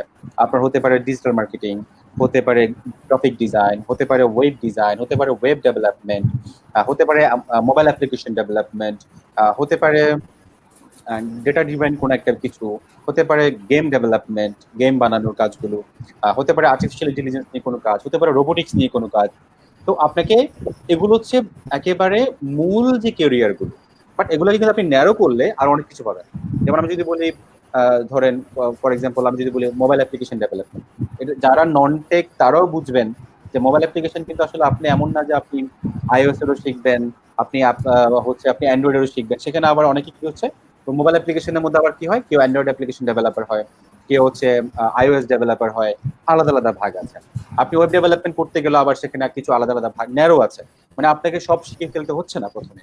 আপনি শুরু করলেন, যেমন গ্রাফিক ডিজাইনের ক্ষেত্রে অনেকে কি করছে, অনেকে দেখা গেল পুরো বিষয়টা শিখছে, অনেকে আবার সেখান থেকে ইউআই ডিজাইনার হচ্ছে, অনেকে ইউএক্স ডিজাইনার হচ্ছে। সো অনেক ধরনের অপরচুনিটি আছে সেখানে আবার গেলে সেগুলোকে ছোট ছোট করে কাজ করার। তো আমি বেসিক যেটা বলবো যে আপনি যদি নতুন হয়ে থাকেন সেক্ষেত্রে প্রথমেই বেসিক কম্পিউটিং শিখে নেন। তারপর হচ্ছে আপনি হতে পারে যদি আপনি বিবিএ থেকে হয়, বিবিএ থেকে যারা হয় তাদের জন্য আমি একটা কথা বলি, এখন মনে হয় ম্যান্ডেটরি অনেকগুলো ইউনিভার্সিটিতে। আমি নিজেও অনেকজনকে ইন্টার্নশিপ করিয়েছি, বা আমাদের ইভেন আমার কোম্পানিতে অনেকজনকে করিয়েছি যে ডিজিটাল মার্কেটিং কিন্তু বিবিএ যারা করে তাদের জন্য কিন্তু ম্যান্ডেটরি। কারণ হচ্ছে ওরা ট্রেডিশনাল মার্কেটিং শিখছে, সো ওদের কিন্তু ডিজিটাল মার্কেটিং এখন কিন্তু শিখতে হচ্ছে। সো আবার ইউনিভার্সিটি কিন্তু কখনো প্রফেশনাল কিছু শেখায় না, ওরা হচ্ছে একাডেমিক ব্যাকগ্রাউন্ডটা তৈরি করে দেয়। ওরা কিন্তু প্রফেশনাল স্কিলটা আসলে ওভাবে করে শেখানোর জায়গা না। ইউনিভার্সিটি হচ্ছে আমাদের ব্যাকগ্রাউন্ড, আমাদের হচ্ছে যেই আমাদের সেটা তৈরি করে দেয়। প্রফেশনাল স্কিলগুলো আমাদেরকে আসলে প্রফেশনাল জায়গা থেকে শিখে নিতে হয়, আয়ত্ত করতে হয়, ইন্টার্নশিপ করতে হয়, এই জায়গাগুলোতে আমাদের যেতে হয়। তো সেক্ষেত্রে আপনারা এই জিনিসটা করতে পারেন। আর যদি আপনি মনে হয় যে ওকে ফাইন আমি শিখবো, চিন্তা করেছি এখন আমি কি শিখতে পারি, তো আপনি আমাকে এভাবে করলে আমার আপনার অ্যান্সারটা আরো স্পেসিফিক দিতে পারবো যে ওকে আমি বিবিএ পড়ছি, আমি চাচ্ছি যে আমার বিবিএ সেক্টরে সাথে আইটিটাকে একটু ব্লেন্ড করে আমি একটা ক্যারিয়ার করতে চাচ্ছি। সেক্ষেত্রে আমি অ্যান্সারটা আরো স্পেসিফিক ভাবে দিতে পারবো। তো আপনারা যদি কারো এরকম কোয়েশ্চেন থেকে থাকে আমার পেজে বা হচ্ছে প্রোফাইলে, আপনারা একটা জিনিস করবেন, একেবারে দিয়ে দিবেন। মানে কেউ আসলে মাইন্ড করবেন না। মানে একটা অনেক সময় হয় কি যে আমরা কনভারসেশনটাকে এমন জায়গায় নিয়ে যাই, তো সেক্ষেত্রে আপনারা এটা করবেন যে একেবারে প্রশ্নটাকে কি কি জানতে চাচ্ছেন দিয়ে দিলে আমি ইনশাআল্লাহ সময় করে হচ্ছে আপনাদের চেষ্টা করবো উত্তরগুলো দিয়ে দেওয়ার জন্য। ধন্যবাদ ভাইয়া। ভাইয়া, আমাদের পরবর্তী প্রশ্ন, আগামী 10 বছর পর আইটি সেক্টরে নতুন কি কি বিষয় যুক্ত হতে পারে? আচ্ছা, তো এটা আসলে যেটা হচ্ছে একটু বলা একটু মুশকিল, কারণ আমরা দেখছি যে বর্তমান সময়ে আমরা 2-1 বছর আগে যে হলিউডের যে সায়েন্স ফিকশন বা আইটি সেক্টরের যে মুভিগুলো দেখতাম, সেগুলো কিন্তু আমরা এখন বাস্তবে দেখতে পাচ্ছি টেকনোলজিগুলো, তাই না? তো অনেকগুলো টেকনোলজি আমরা এখন দেখতে পাচ্ছি যেগুলো আমাদের একটা সময় আমরা হয়তো বা সেগুলো সিনেমা হিসেবে দেখতাম, মুভি হিসেবে দেখতাম, আমরা কল্পনার বিষয় ছিল, বাস্তবে ছিল না। আমরা এখন দেখতে পাচ্ছি, যেমন হচ্ছে আমরা একটা সময় মুভিতেই দেখেছি হয়তো বা যে আমাদের সামনেই একটা বিষয়, একটা অবজেক্ট, একটা বিষয় আমরা হচ্ছে সেটা নিয়ে কাজ করতে পারবো, একটা অগমেন্টেড রিয়েলিটি নিয়ে কাজ করতে পারবো, ভার্চুয়াল রিয়েলিটি নিয়ে কাজ করতে পারবো। তো সেই জায়গা থেকে আমি যেটা বলতে চাই, 10 বছর পরে সত্যি কথা যে আমাদের এই প্রযুক্তি নির্ভর মানে এখন যেটা বলছে সবাই যে টিকে থাকতে গেলে কিছু বছর পরে নিজেদেরকে প্রযুক্তির সাথে অ্যাডজাস্ট হতে হবে। তার মানে হচ্ছে প্রযুক্তিতে একটা আমূল পরিবর্তন আসবে। কি হতে পারে, মানে আমি একটা এক্সাম্পল দিচ্ছি, যদি এটা রিসেন্ট ইনোভেশন, যেমন হচ্ছে আমরা আগে কি করতাম, দোকানে গিয়ে একটা ড্রেস কিনতে গেলে আমরা সেটা চেঞ্জ রুমে গিয়ে চেঞ্জ করে দেখতাম, ট্রায়াল দিয়ে দেখতাম কেমন হচ্ছে। তারপর আমাদের সাথে একটা বন্ধুকে নিয়ে যেতাম, যেটা কেমন হচ্ছে একটু দেখো, বা আমার রিলেটিভ নিয়ে যেতাম, সে আমাকে চুজ করে দিত। বাট ইনোভেশন বা এই যে মানে এই তথ্য প্রযুক্তি আমাদেরকে কোন জায়গায় নিয়ে এসছে, আমি রিসেন্টলি ইউএস একটা প্রজেক্টে এরকম আমাদের আইডিয়াটা ছিল, এরকম আমি নিজে ইনভলভ ছিলাম সেখানে। সেটা হচ্ছে কি, আমরা একটা ভার্চুয়াল একটা ওয়েবসাইটে যাব, যাওয়ার পরে আমি আমার এভাবে করে আমি জাস্ট হচ্ছে ক্যামেরা অন করব। তো সে হচ্ছে আমার পুরো ফিজিক্যাল অবয়বটা নিয়ে নিবে, আমার হাইট, আমার বডির সবকিছু সে আমাকে মেজারমেন্ট নিয়ে নিবে। নেওয়ার পরে আমি যে ড্রেসটা হচ্ছে আমি নিতে চাই, সেটা যখন আমি ক্লিক করব, আমাকে তখন হচ্ছে সেই ড্রেসটা পরলে কেমন লাগবে আমি দেখতে পারবো, ফিটিংস কেমন হবে আমাকে দেখা যাবে। তারপর সেটা হচ্ছে আমি আমার সোশ্যাল মিডিয়াতে শেয়ার করতে পারবো যে কোনটা আমি কিনবো। তো সেখানে আমাকে আবার রেসপন্স করবে এটা এটা কিনো। সো আমাদের অ্যাকচুয়াল লাইফটাকে অনেক বেশি ভার্চুয়াল হয়ে যাবে, মানে অনেক বেশি আমাদের ভার্চুয়ালি আমরা জিনিস তুলে আসবো। তারপর হচ্ছে যে কি আবার যেটা হবে যে মানুষজন এখন যেমন হচ্ছে কি যে আমরা আহ, অনেক মানুষকে জিজ্ঞেস করে একটা মতামত নিতে হয়, একটা ওপিনিয়ন নিতে হয়। ডেটা ড্রিভেন সামনে ফিচার হচ্ছে পুরোপুরি ডেটা ড্রিভেন। যেমন হচ্ছে আমরা ফেসবুক এখন যখন যাই, আমি একটু যদি একটা এক্সাম্পল দিই, আমরা কি দেখি, আমরা একটা ইমেল গিয়েছি, ইমেল করলাম কি একটা ফ্রেন্ডকে বা একটা চ্যাটের মধ্যে আমরা ইমেল করলাম বা একটা চ্যাটে লিখলাম যে আমার তো আসলে ব্যাচেলার শেষ হচ্ছে, আমার মনে হয় বাইরে হায়ার স্টাডির জন্য যেতে হইতে পারে। সিম্পল, শেষ, দ্যাটস এনাফ।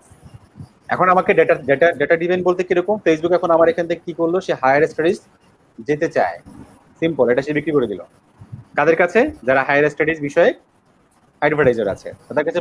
বললো যে এই যে দেখো, সে বাইরে যেতে চায়, তুমি এখন দেখো তার মাঝে কোনো বিজনেস করতে পারো কিনা। সে কিন্তু এখন আমাকে আমি যখন ফেসবুকে যখন যাচ্ছি, আমি দেখতে পাচ্ছি যে আপনি যদি বাইরে পড়তে যান হায়ার স্টাডিজের জন্য, আপনার এই অপরচুনিটি আছে, আপনি আমার সাথে কথা বলতে পারেন, আপনি আমাদের এখানে কনসালটেশন নিতে পারেন, আমরা এই অফার দিচ্ছি, আমরা এই সুযোগ দিচ্ছি। একই সাথে আমি যদি কোনো একটা ওয়েবসাইটে যাই, একটা জিনিস যদি কিনতে যাই, যদি দেখি যে আমরা এটা কিনতে পারবো কিনা, আজকে একটু সবাই ট্রাই করে দেখিয়েন। দারাজ বা যে কোনো একটা ই কমার্স ওয়েবসাইটে আপনি যাবেন, সিম্পল মোবাইল থেকে যাবেন, গিয়ে ফেসবুকে আসবেন। তারপর দেখবেন যে আপনার ফেসবুকে আপনার কাছে মনে হবে যে বাংলাদেশের ফেসবুকে শুধু দারাজই মনে অ্যাড দেয়, আর কেউ দেয় না। আসলে ওটা কিন্তু এরকম না, তারা আপনাকেই বেশি করে অ্যাডগুলো দেখাচ্ছে। তার মানে ফিউচারটা হচ্ছে ডেটা ড্রিভেন ফিউচার। সো আপনাকে ডেটা নিয়ে কাজ করতে হবে, জানতে হবে, বুঝতে হবে। আর হচ্ছে সবকিছুই যে ভার্চুয়ালি আমরা এক্সপিরিয়েন্স করতে পারবো, জানতে পারবো, বুঝতে পারবো অনেক কিছু। আমরা এখন আগে চিন্তা করতাম কি, বাসায় যখন আমরা বাসায় হয়তো বা ইলেকট্রিক ফ্যান এসি গুলো আমরা বন্ধ করে চলে আসতাম, বন্ধ বন্ধ না করে বেরোয় যেতাম। এখন কি হয়, খুবই নর্মাল, আমাদের ফোন দিয়ে কন্ট্রোল করতে পারি, বাসা থেকে বের হয়ে গেল আমরা এসিটা অফ করতে পারছি, বাড়াতে পারছি, কমাতে পারছি, খুবই সিম্পল, তাই না? তো এইভাবে আমি যেটা বলবো, স্পেসিফিক করে বলাটা একটু টাফ, কারণ আমি আসলে এখন একটা জার্নিতে আছি, অতটুকু অভিজ্ঞতার জায়গায় যেতে পারিনি। তো আমি সেই জায়গায় দায়িত্ব নিয়ে কিছু বলবো না, বাট একটু বলবো আমাদের এখন তো হচ্ছে আমরা ডেইলি লাইফের সাথে অনেক বেশি কানেক্টেড। তখন আসলে দেখা যাবে যে কি আমাদের খাবার এনে দিচ্ছে রোবটরা, সবগুলো ইন্ডাস্ট্রি অটোমেটেড হয়ে গেছে, যেমন 4IR চলে আসতেছে বা চলে আসছে, ইভেন 5IR এর কথা ভাবতেছে সবাই। সবকিছু অটোমেটেড হয়ে যাবে, মানুষকে রিপ্লেস করবে রোবট। তারপর হচ্ছে যে কি আমরা একেবারে ভার্চুয়ালি তথ্য প্রযুক্তির একটা অন্য জায়গায় আমরা চলে যেতে যাচ্ছি খুব শীঘ্রই, সেটা হয়তো বা অনুমানের চেয়েও বেশি কিছু হতে যাচ্ছে, এটুকুই বলতে পারি। ধন্যবাদ ভাইয়া। ধন্যবাদ ভাইয়া। মুশফিকা জাহান সিদ্দিকা চৌধুরী কমেন্ট করেছেন, আসসালামু আলাইকুম ভাইয়া, বিবি স্টুডেন্টদের জন্য প্রোগ্রামিং শেখা কতটুকু ইম্পর্টেন্ট? আচ্ছা, আসলে যারা নন টেক পার্সন আছে ওরা ভাববে তাহলে কি দুনিয়াটা প্রযুক্তি নির্ভর মানুষদের দখলে চলে গেল, আমরা কি কিছু করছি না। সত্যি কথা আসলে কি, একটু মেনে নিতে কষ্ট হলেও এটা আমাদেরকে মেনে নিতে হবে। আমি বিবিএ পড়ি, আমি ইংলিশ পড়ি, যেটাই পড়ি না কেন, ইউনিভার্সিটিতে একটা প্রোগ্রামিং ল্যাঙ্গুয়েজ পড়ায় না, বেসিক পড়াই কিনা? আমি যখন ইন্টারমিডিয়েট পড়ি, প্রোগ্রামিং ল্যাঙ্গুয়েজ পড়াই কিনা? আমরা পৃথিবীতে অনেক পিছিয়ে আছি, পিছিয়ে থাকা দেশেও প্রোগ্রামিং ল্যাঙ্গুয়েজ কিন্তু একটা কারিকুলামের অংশ। তার মানে আমাদের বুঝতে হবে যারা এগিয়ে আছে তারা কি করছে।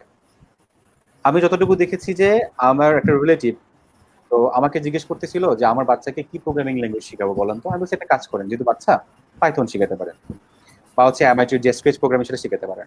আমাকে উনি ক্লাস 5-এ পড়ে, আমাকে উনি রিপ্লাই দিয়েছেন যে ভাইয়া উনি আসলে পাইথন এবং সি প্রোগ্রামিং করছেন, এখন কি শিখবেন। তো আমরা আসলে টেরও পাচ্ছি না যে প্রযুক্তি আমাদের কিভাবে চারপাশ থেকে আসলে একেবারেই আমাদের নির্ভরতাটা বাড়িয়ে দিচ্ছে আর কি। তো সেক্ষেত্রে আমি যেটা বলবো যে আমি বিবিএ পড়ি, আমি ইংলিশ পড়ছি, আমি ইভেন কিছুই পড়ছি না, আমি ইসলামিক কিছু একটা পড়ছি, যেটাই হোক না কেন পরবর্তী বিশ্বে টিকে থাকার জন্য আমাদেরকে আইটির বিষয়গুলো জানতে হবে, প্রোগ্রামিং আমাদের বেসিকগুলো জানতে হবে, কিভাবে কাজ করে। কারণ হচ্ছে আমরা এখন করোনার সময় এসে দেখতে পাচ্ছি আমাদের অনেক মানুষ জবলেস হয়ে যাচ্ছে, প্রায় 1 মিলিয়নের চেয়ে বেশি একটা নাম্বার বাংলাদেশে হচ্ছে জবলেস হয়ে গেছে বা হয়ে যাচ্ছে। তো সেই জায়গা থেকে আমাদের টিকে থাকতে গেলে আমাদের এই বিষয়গুলো, আমি বিবিএ পড়ি বা যেটাই পড়ি না করে, আমাদের এটা আসলে খুবই প্রয়োজন। আমরা যদি এই সময়ে সেটা অবহেলা করি, আমাদের এই পড়ালেখাটা শুধুই একটা পড়ালেখা, একটা সার্টিফিকেট, একটা কাগজের মধ্যে সীমাবদ্ধ থাকবে। সো ইউনিভার্সিটি আপনাকে যে এডুকেশনটা দিচ্ছে সেটাকে পরিপূর্ণ করতে গেলে, সেটাকে এই বিষয়ে টিকে থাকতে গেলে আপনাকে এই বিষয়গুলো আয়ত্ত করতেই হবে। আর আয়ত্ত না করলে এমন না যে আপনি কিছু হতে পারবেন না, এরকম না, বাট আয়ত্ত করলে আপনি এগিয়ে থাকবেন, না করলে পিছিয়ে থাকবেন। অসংখ্য ধন্যবাদ ভাইয়া। অনুষ্ঠানের এই পর্যায়ে আমাদের একজন ভলান্টিয়ার আকিব সিদ্দিক কমেন্ট করেছেন, যদিও এটা আইটি সেক্টরের সাথে রিলেটেড না, কিন্তু আমরা মনে করি এই কোশ্চেনটা আনসার দেওয়া দরকার। Give an example of the goal you reached and tell me how you achieved. Department of Civil Engineering, PCI. আচ্ছা, সত্যি কথা বলতে আমি বারবার বলি, আমি এখন একটা জার্নিতে আছি। সত্যি কথা, আমার যে স্যাটিসফ্যাকশন, আমার যে জিনিসটা এখনো একেবারেই ফাইনাল যে জিনিসটা, সেটা এখন আমি স্বপ্ন দেখি, এখনো সেটা আমি ছুঁয়ে দেখতে পারিনি। বাট তারপরও ছোট ছোট কিছু অ্যাচিভমেন্ট, কিছু গোলের হয়েছে। তার মধ্যে যেটা আমি বলি যে আমি যখন, এটা আমি একটা একেবারে ক্যাজুয়াল ভাবে বলি জিনিসটা, আমি যখন ক্লাস, আমরা জানি 7-8 এর সময় একটা সবাই একটা কম্পিটিশন লিখতে হয়, এসে লিখতে হয় যে এম ইন লাইফ, তাই না? লিখতে হয় যে আমরা কি হতে চাই। সো আমি আসলে তখন আইটিতে খুব একটা জানাশোনা ছিলাম না, এটা বেশ আগের গল্পই আর কি। তো আমি ভুলবশত বা যেভাবেই হোক না কেন, সেদিন আমাদের ক্লাসের বাকি স্টুডেন্টরা সবাই, কেউ ডক্টর হতে চায়, কেউ স্ট্রোনট হতে চায়, এটা হতে চায়। দুর্ভাগ্যবশত আমি লিখে ফেলছিলাম আমি ইঞ্জিনিয়ার হতে চাই, বা সৌভাগ্যবশত যেটাই হোক। সেই জায়গা থেকে সো আমি ওই দিন আসলে একটু, আমাকে সেদিন টিচারও বললো যে সবাই এই জায়গায় যাচ্ছে, তুমি এই জায়গায় কেন? তারপর থেকে ক্লাসে আসলে উনি দুষ্টুমি করতো, কি অবস্থা ইঞ্জিনিয়ার সাহেব, কেমন হচ্ছে, মানে ওই এমন না যে বাকি অনেকেই করবে না, অনেকেই করেছে আমাদের ব্যাচে, বাট ওই জায়গা থেকে আমি আসলে একটু আলাদা। আমি একটু জিনিস থাকে না, মানুষ সবাই তো আমরা অনেক কিছু করি, বাট তারপরে আমরা এক এক জায়গায় একটা পরিচিতি পাই যে এই জিনিসটা করে। এটা পাওয়ার পর থেকে আমি আসলে একটা অবচেতন মনেই আমার মনের মধ্যে কাজ করে যে আমি একটা পর্যায়ে গিয়ে হচ্ছে আমি ইঞ্জিনিয়ারিং কমপ্লিট করবো। বাট সত্যি কথা বলতে আমি ভাবিনি কখনো এটার সাথে আমার একটা প্রেমের সম্পর্ক হয়ে যাবে, মানে আমার একটা আবেগের সম্পর্ক হয়ে যাবে। এটা শুধু আমার পড়ালেখা হবে না, শুধু আমার কেরিয়ার হবে না। এখন সত্যি কথা বলতে মানুষ আমার যদি এখন যেটা হয়, আমি ঘুমাতে গেলেও আমার ম্যাকবুক ছাড়া ঘুমাতে পারি না। আমি এখন হচ্ছে যেটা হয়, কোথাও বেড়াতে গেলেও তাকে ছাড়া আমি কোথাও যেতে পারি না, ভাবতে পারি না। তো আমি এই জায়গাটাতে যেটা বলবো যে আমার যেটা গোল ছিল লাইফে, যে আমি যেই কাজটা করব, যেটা আমার কেরিয়ার হবে, যেটা আমার আমাকে হচ্ছে একটা আমার রুটি রুজির ব্যবস্থা করবে, আমার পুরো আমার ফাইন্যান্সিয়াল জায়গাটাতে হেল্প করবে, সেটা যেন আমার একটা এমন কিছু না হয় যে আমি কষ্ট করে করছি, আমি কাজ করছি মনে হয়। আমি চেয়েছি যে আমার প্যাশনটাকে, আমার ভালো লাগাটাকে একটা কেরিয়ার হিসেবে নেওয়ার জন্য। এটা আমার করতে কষ্ট হয়েছে, সত্যি কথা। আমার প্রথম যখন আমি ইউএস এর ক্লায়েন্টের সাথে কাজ করতাম, আমার খুব কষ্ট হতো রাত জাগতে, আমার অ্যাডজাস্ট করতে কষ্ট হয়েছে। তো আমি, আমার গোল ছিল যে না, আমি এই জিনিসটাকে আমার প্যাশনের জায়গার সাথে অ্যাডজাস্ট করে আমি এটা সারা জীবন নিয়ে যাব। সো আমি সেই জায়গাটাতে নিজেকে আসলে মোটামুটি বলতে পারি যে আমি সেটা অ্যাচিভমেন্ট বলি, সেটা হচ্ছে আমি যে চেষ্টা থেকে হোক আমি সেটা করতে পেরেছি কিছুটা হলেও। যারা নিজের গোলটা অ্যাচিভ করতে চান, ভাইয়ার উদাহরণ হয়তো অনেকের জন্য অনুপ্রেরণা হতে পারে। তো আমরা এবার নিয়মিত সেশনে আমরা ফিরে যাচ্ছি। ধন্যবাদ ভাইয়া। ভাইয়া আমরা একটু অপেক্ষা করি ভাইয়ার জন্য, নেটওয়ার্ক প্রবলেম হচ্ছে। অসংখ্য কমেন্ট আসতেছে, আপনারা আরো কমেন্ট করেন, আমরা আনসার দেওয়ার চেষ্টা করব। ভাইয়া এই পর্যায়ে একটি কমেন্ট পড়তে চাই, সেটি হচ্ছে তাসনুমা চৌধুরী আপু লিখেছেন, আইটি সেক্টরের ক্ষেত্রে কি কি বাধার সম্মুখীন হতে হয়? আচ্ছা, আইটি সেক্টরের ক্ষেত্রে কি কি বাধার সম্মুখীন হতে হয়, সো যেটা লিখেছেন আসলে সেটা হচ্ছে কি যে যে কোনো সেক্টরেই, হ্যাঁ আইটি সেক্টর না বলে যে কোনো সেক্টরেই আমাদের, আমরা যদি এই সময়ে এসে প্রপার স্কিল না হই, আমরা আসলে বাধার সম্মুখীন হব। যেমন হচ্ছে আপনি যেটা করলেন, আপনি কম্পিউটার সায়েন্সে পড়ছেন, আপনি হয়তো বা বিবিএ তে পড়ছেন, আপনি আইটি সেক্টরে জব করতে যাচ্ছেন।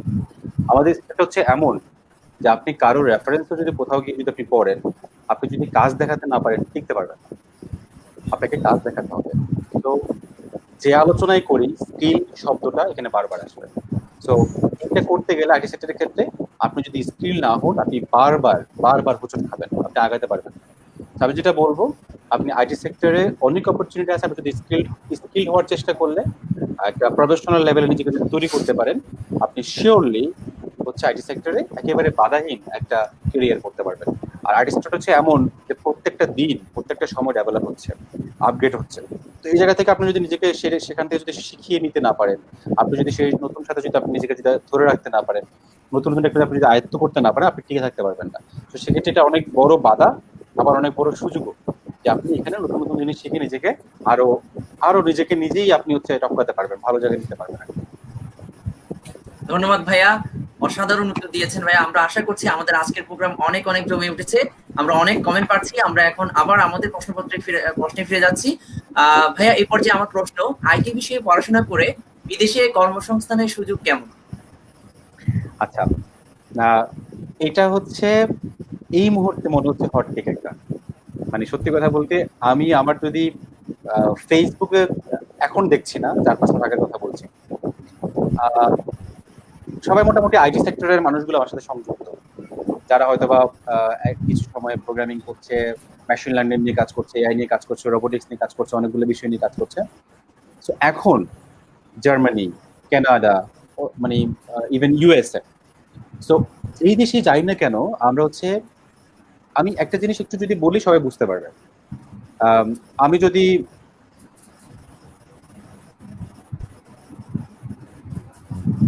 যদি এমনটা করি যে আমি ট্রিপলিতে পড়ছি, সেক্ষেত্রে আমাদের যেই মেশিনারিজ গুলো দরকার আছে, একজন আমেরিকায় পড়া স্টুডেন্ট যেটা দিয়ে পড়ছে, সেটা আমরা হয়তো বা চাইলে তাদেরকে ফ্যাসিলিটেট করতে পারি না।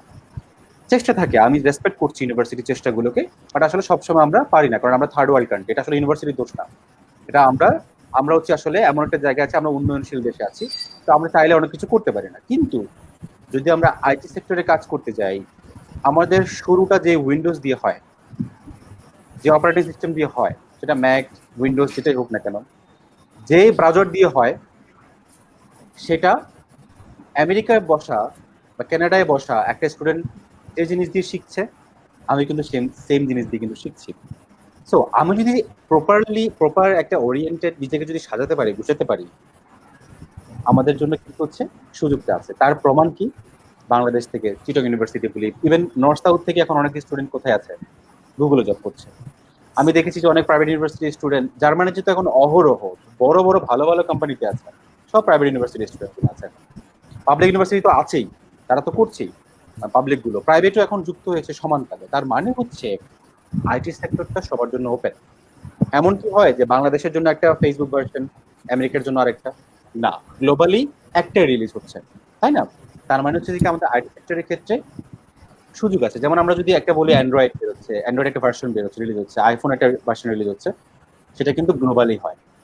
আমরা যেটা ইউজ করতে পারছি, সেটা একটা ইউরোপ কান্ট্রির একটা মানুষ, আমেরিকার একটা মানুষ, উন্নয়নশীল একটা মানে উন্নত একটা দেশের মানুষ সেম করছে। সেক্ষেত্রে শুধুমাত্র স্কিল দিয়ে আমরা উন্নত দেশগুলোতে আমাদের কেরিয়ার করতে খুব সহজেই করতে পারি। সেটার এখন আর সেটা এক্সপেরিমেন্টাল বা কোনো হাইপোথেটিক্যাল ডাটা না, সেখানে আমরা জানি অনেক মানুষ যাচ্ছে। সো ইটস ট্রু যে আমরা চাইলে সেখানে নিজেদের কেরিয়ারটা করতে পারি। ধন্যবাদ ভাইয়া। তাই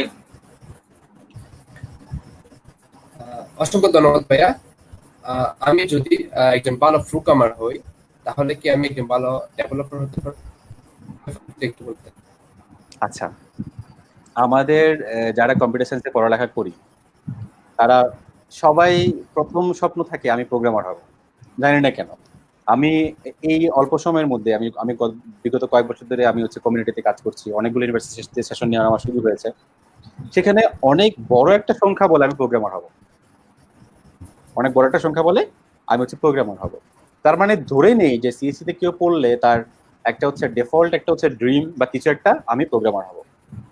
সো এখন হচ্ছে যে কি, এটা খারাপ কিছু না, মানে এটা ভালো কিছু, বাট নট নেসেসারি যে সিএসসি তে পড়তে গেলে তাকে শুধু একটা অপরচুনিটি এসে প্রোগ্রামারই হইতে হবে। আমরা এই সময়ে এসে আমরা ভাবি যে সে সিএসসি তে পড়ছে, সে প্রোগ্রামিং করে না, সে গ্রাফিক ডিজাইন করে, তার মানে হচ্ছে কি তার লজ্জা, তার মরে যাওয়া উচিত। কথার কথা, তাকে আমরা খুব ছোট করে দেখি। হয়তোবা সে ডেটা নিয়ে কাজ করে, এটা কেমন কথা, সে প্রোগ্রামিং নিয়ে কাজ করবে, বড় বড় সফটওয়্যার বানাবে, সে কেন এটা নিয়ে কাজ করছে? আসলে সত্যি কথা বলতে এখন সেক্টরগুলো অনেক বড় হয়েছে। গ্রাফিক ডিজাইনও যদি আমরা বলি, সেটাও অনেক বড় হয়েছে, এখন মার্কেটটা অনেক বড়। মানে হচ্ছে আমরা সত্যি কথা, আমরা এক জায়গায় সবাই না গিয়ে আমরা অনেক অনেক জায়গায় সুযোগ আছে। বাট যা কিছুই করি না কেন, ফান্ডামেন্টাল বেস, যাদের প্রোগ্রামিংটা ভালো, তারা সব জায়গায় আসলে কোনো না কোনো ভাবে একটা অ্যাডভান্টেজ পেয়ে থাকে। যেমন সে যদি একটা ডেভেলপার হতে চায়, তার যদি প্রোগ্রামিং লজিক ভালো থাকে, সে পিএইচপিতে যাক বা যে কোনো ল্যাঙ্গুয়েজে যাক, সে কিন্তু খুব সহজে ধরতে পারবে আসলে কি হচ্ছে। কারণ তার প্রোগ্রামিং যে লজিক, সেটা তার ভালো, তার বেসটা ভালো, তার ফান্ডামেন্টাল নলেজটা ভালো। তার মানে সে কিন্তু ডেফিনেটলি ভালো করতে পারবে। তো সে সেক্ষেত্রে ডেভেলপার ভালো হওয়ার ক্ষেত্রে একটু সে এগিয়ে থাকবে, বাট নট নেসেসারি যে এমন করছে না। আমি দেখেছি যে একটা কুষ্টিয়ার হচ্ছে একজন রাসেল আহমেদ, সে এখন ইআরপি সফটওয়্যার বানাচ্ছে না, ইউনিভার্সিটির প্রজেক্ট গুলো না, কিনে আনা প্রজেক্ট গুলো না, কারো থেকে কপি পেস্ট করা না। সে এখন ইউএস বড় বড় কোম্পানির জন্য, যেখানে মিলিয়নস অফ ডলার ট্রানজেকশন হয়, এমন কোম্পানি সে ইআরপি প্রজেক্ট বানাচ্ছে বা বড় বড় প্রজেক্ট গুলো করছে। সে কিন্তু প্রোগ্রামিং নলেজ তার ছিল না, সে একটা non tech person.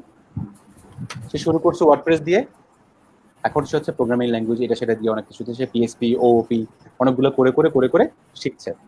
So programming absolutely এটা একটা প্লাস, বাট নট নেসেসারি যে এটাই একমাত্র জিনিস ভালোটা বরাবর হইতে গেলে এটাই লাগবে।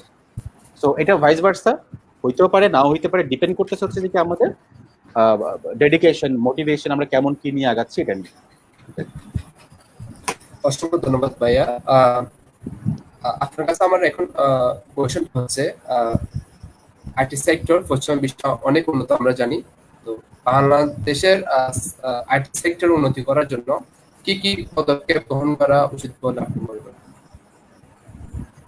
আচ্ছা, এই পদক্ষেপের জায়গাটা আসলে একটু ডিসিশন লেভেলের, তাই না? একটু গভর্নমেন্ট বলি বা হচ্ছে যারা নীতি নির্ধারণী পর্যায়ে আছেন।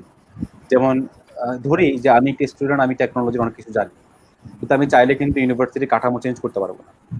আমি একজন দেশের জনগণ, আমি আমি টেকনোলজিক্যালি অনেক বেশি আইটিতে সাউন্ড, হয়তো আমি জানি একটা কাজ জেনেছি, চাইলে কিন্তু পুরো দেশকে আমি চেঞ্জ করতে পারবো না।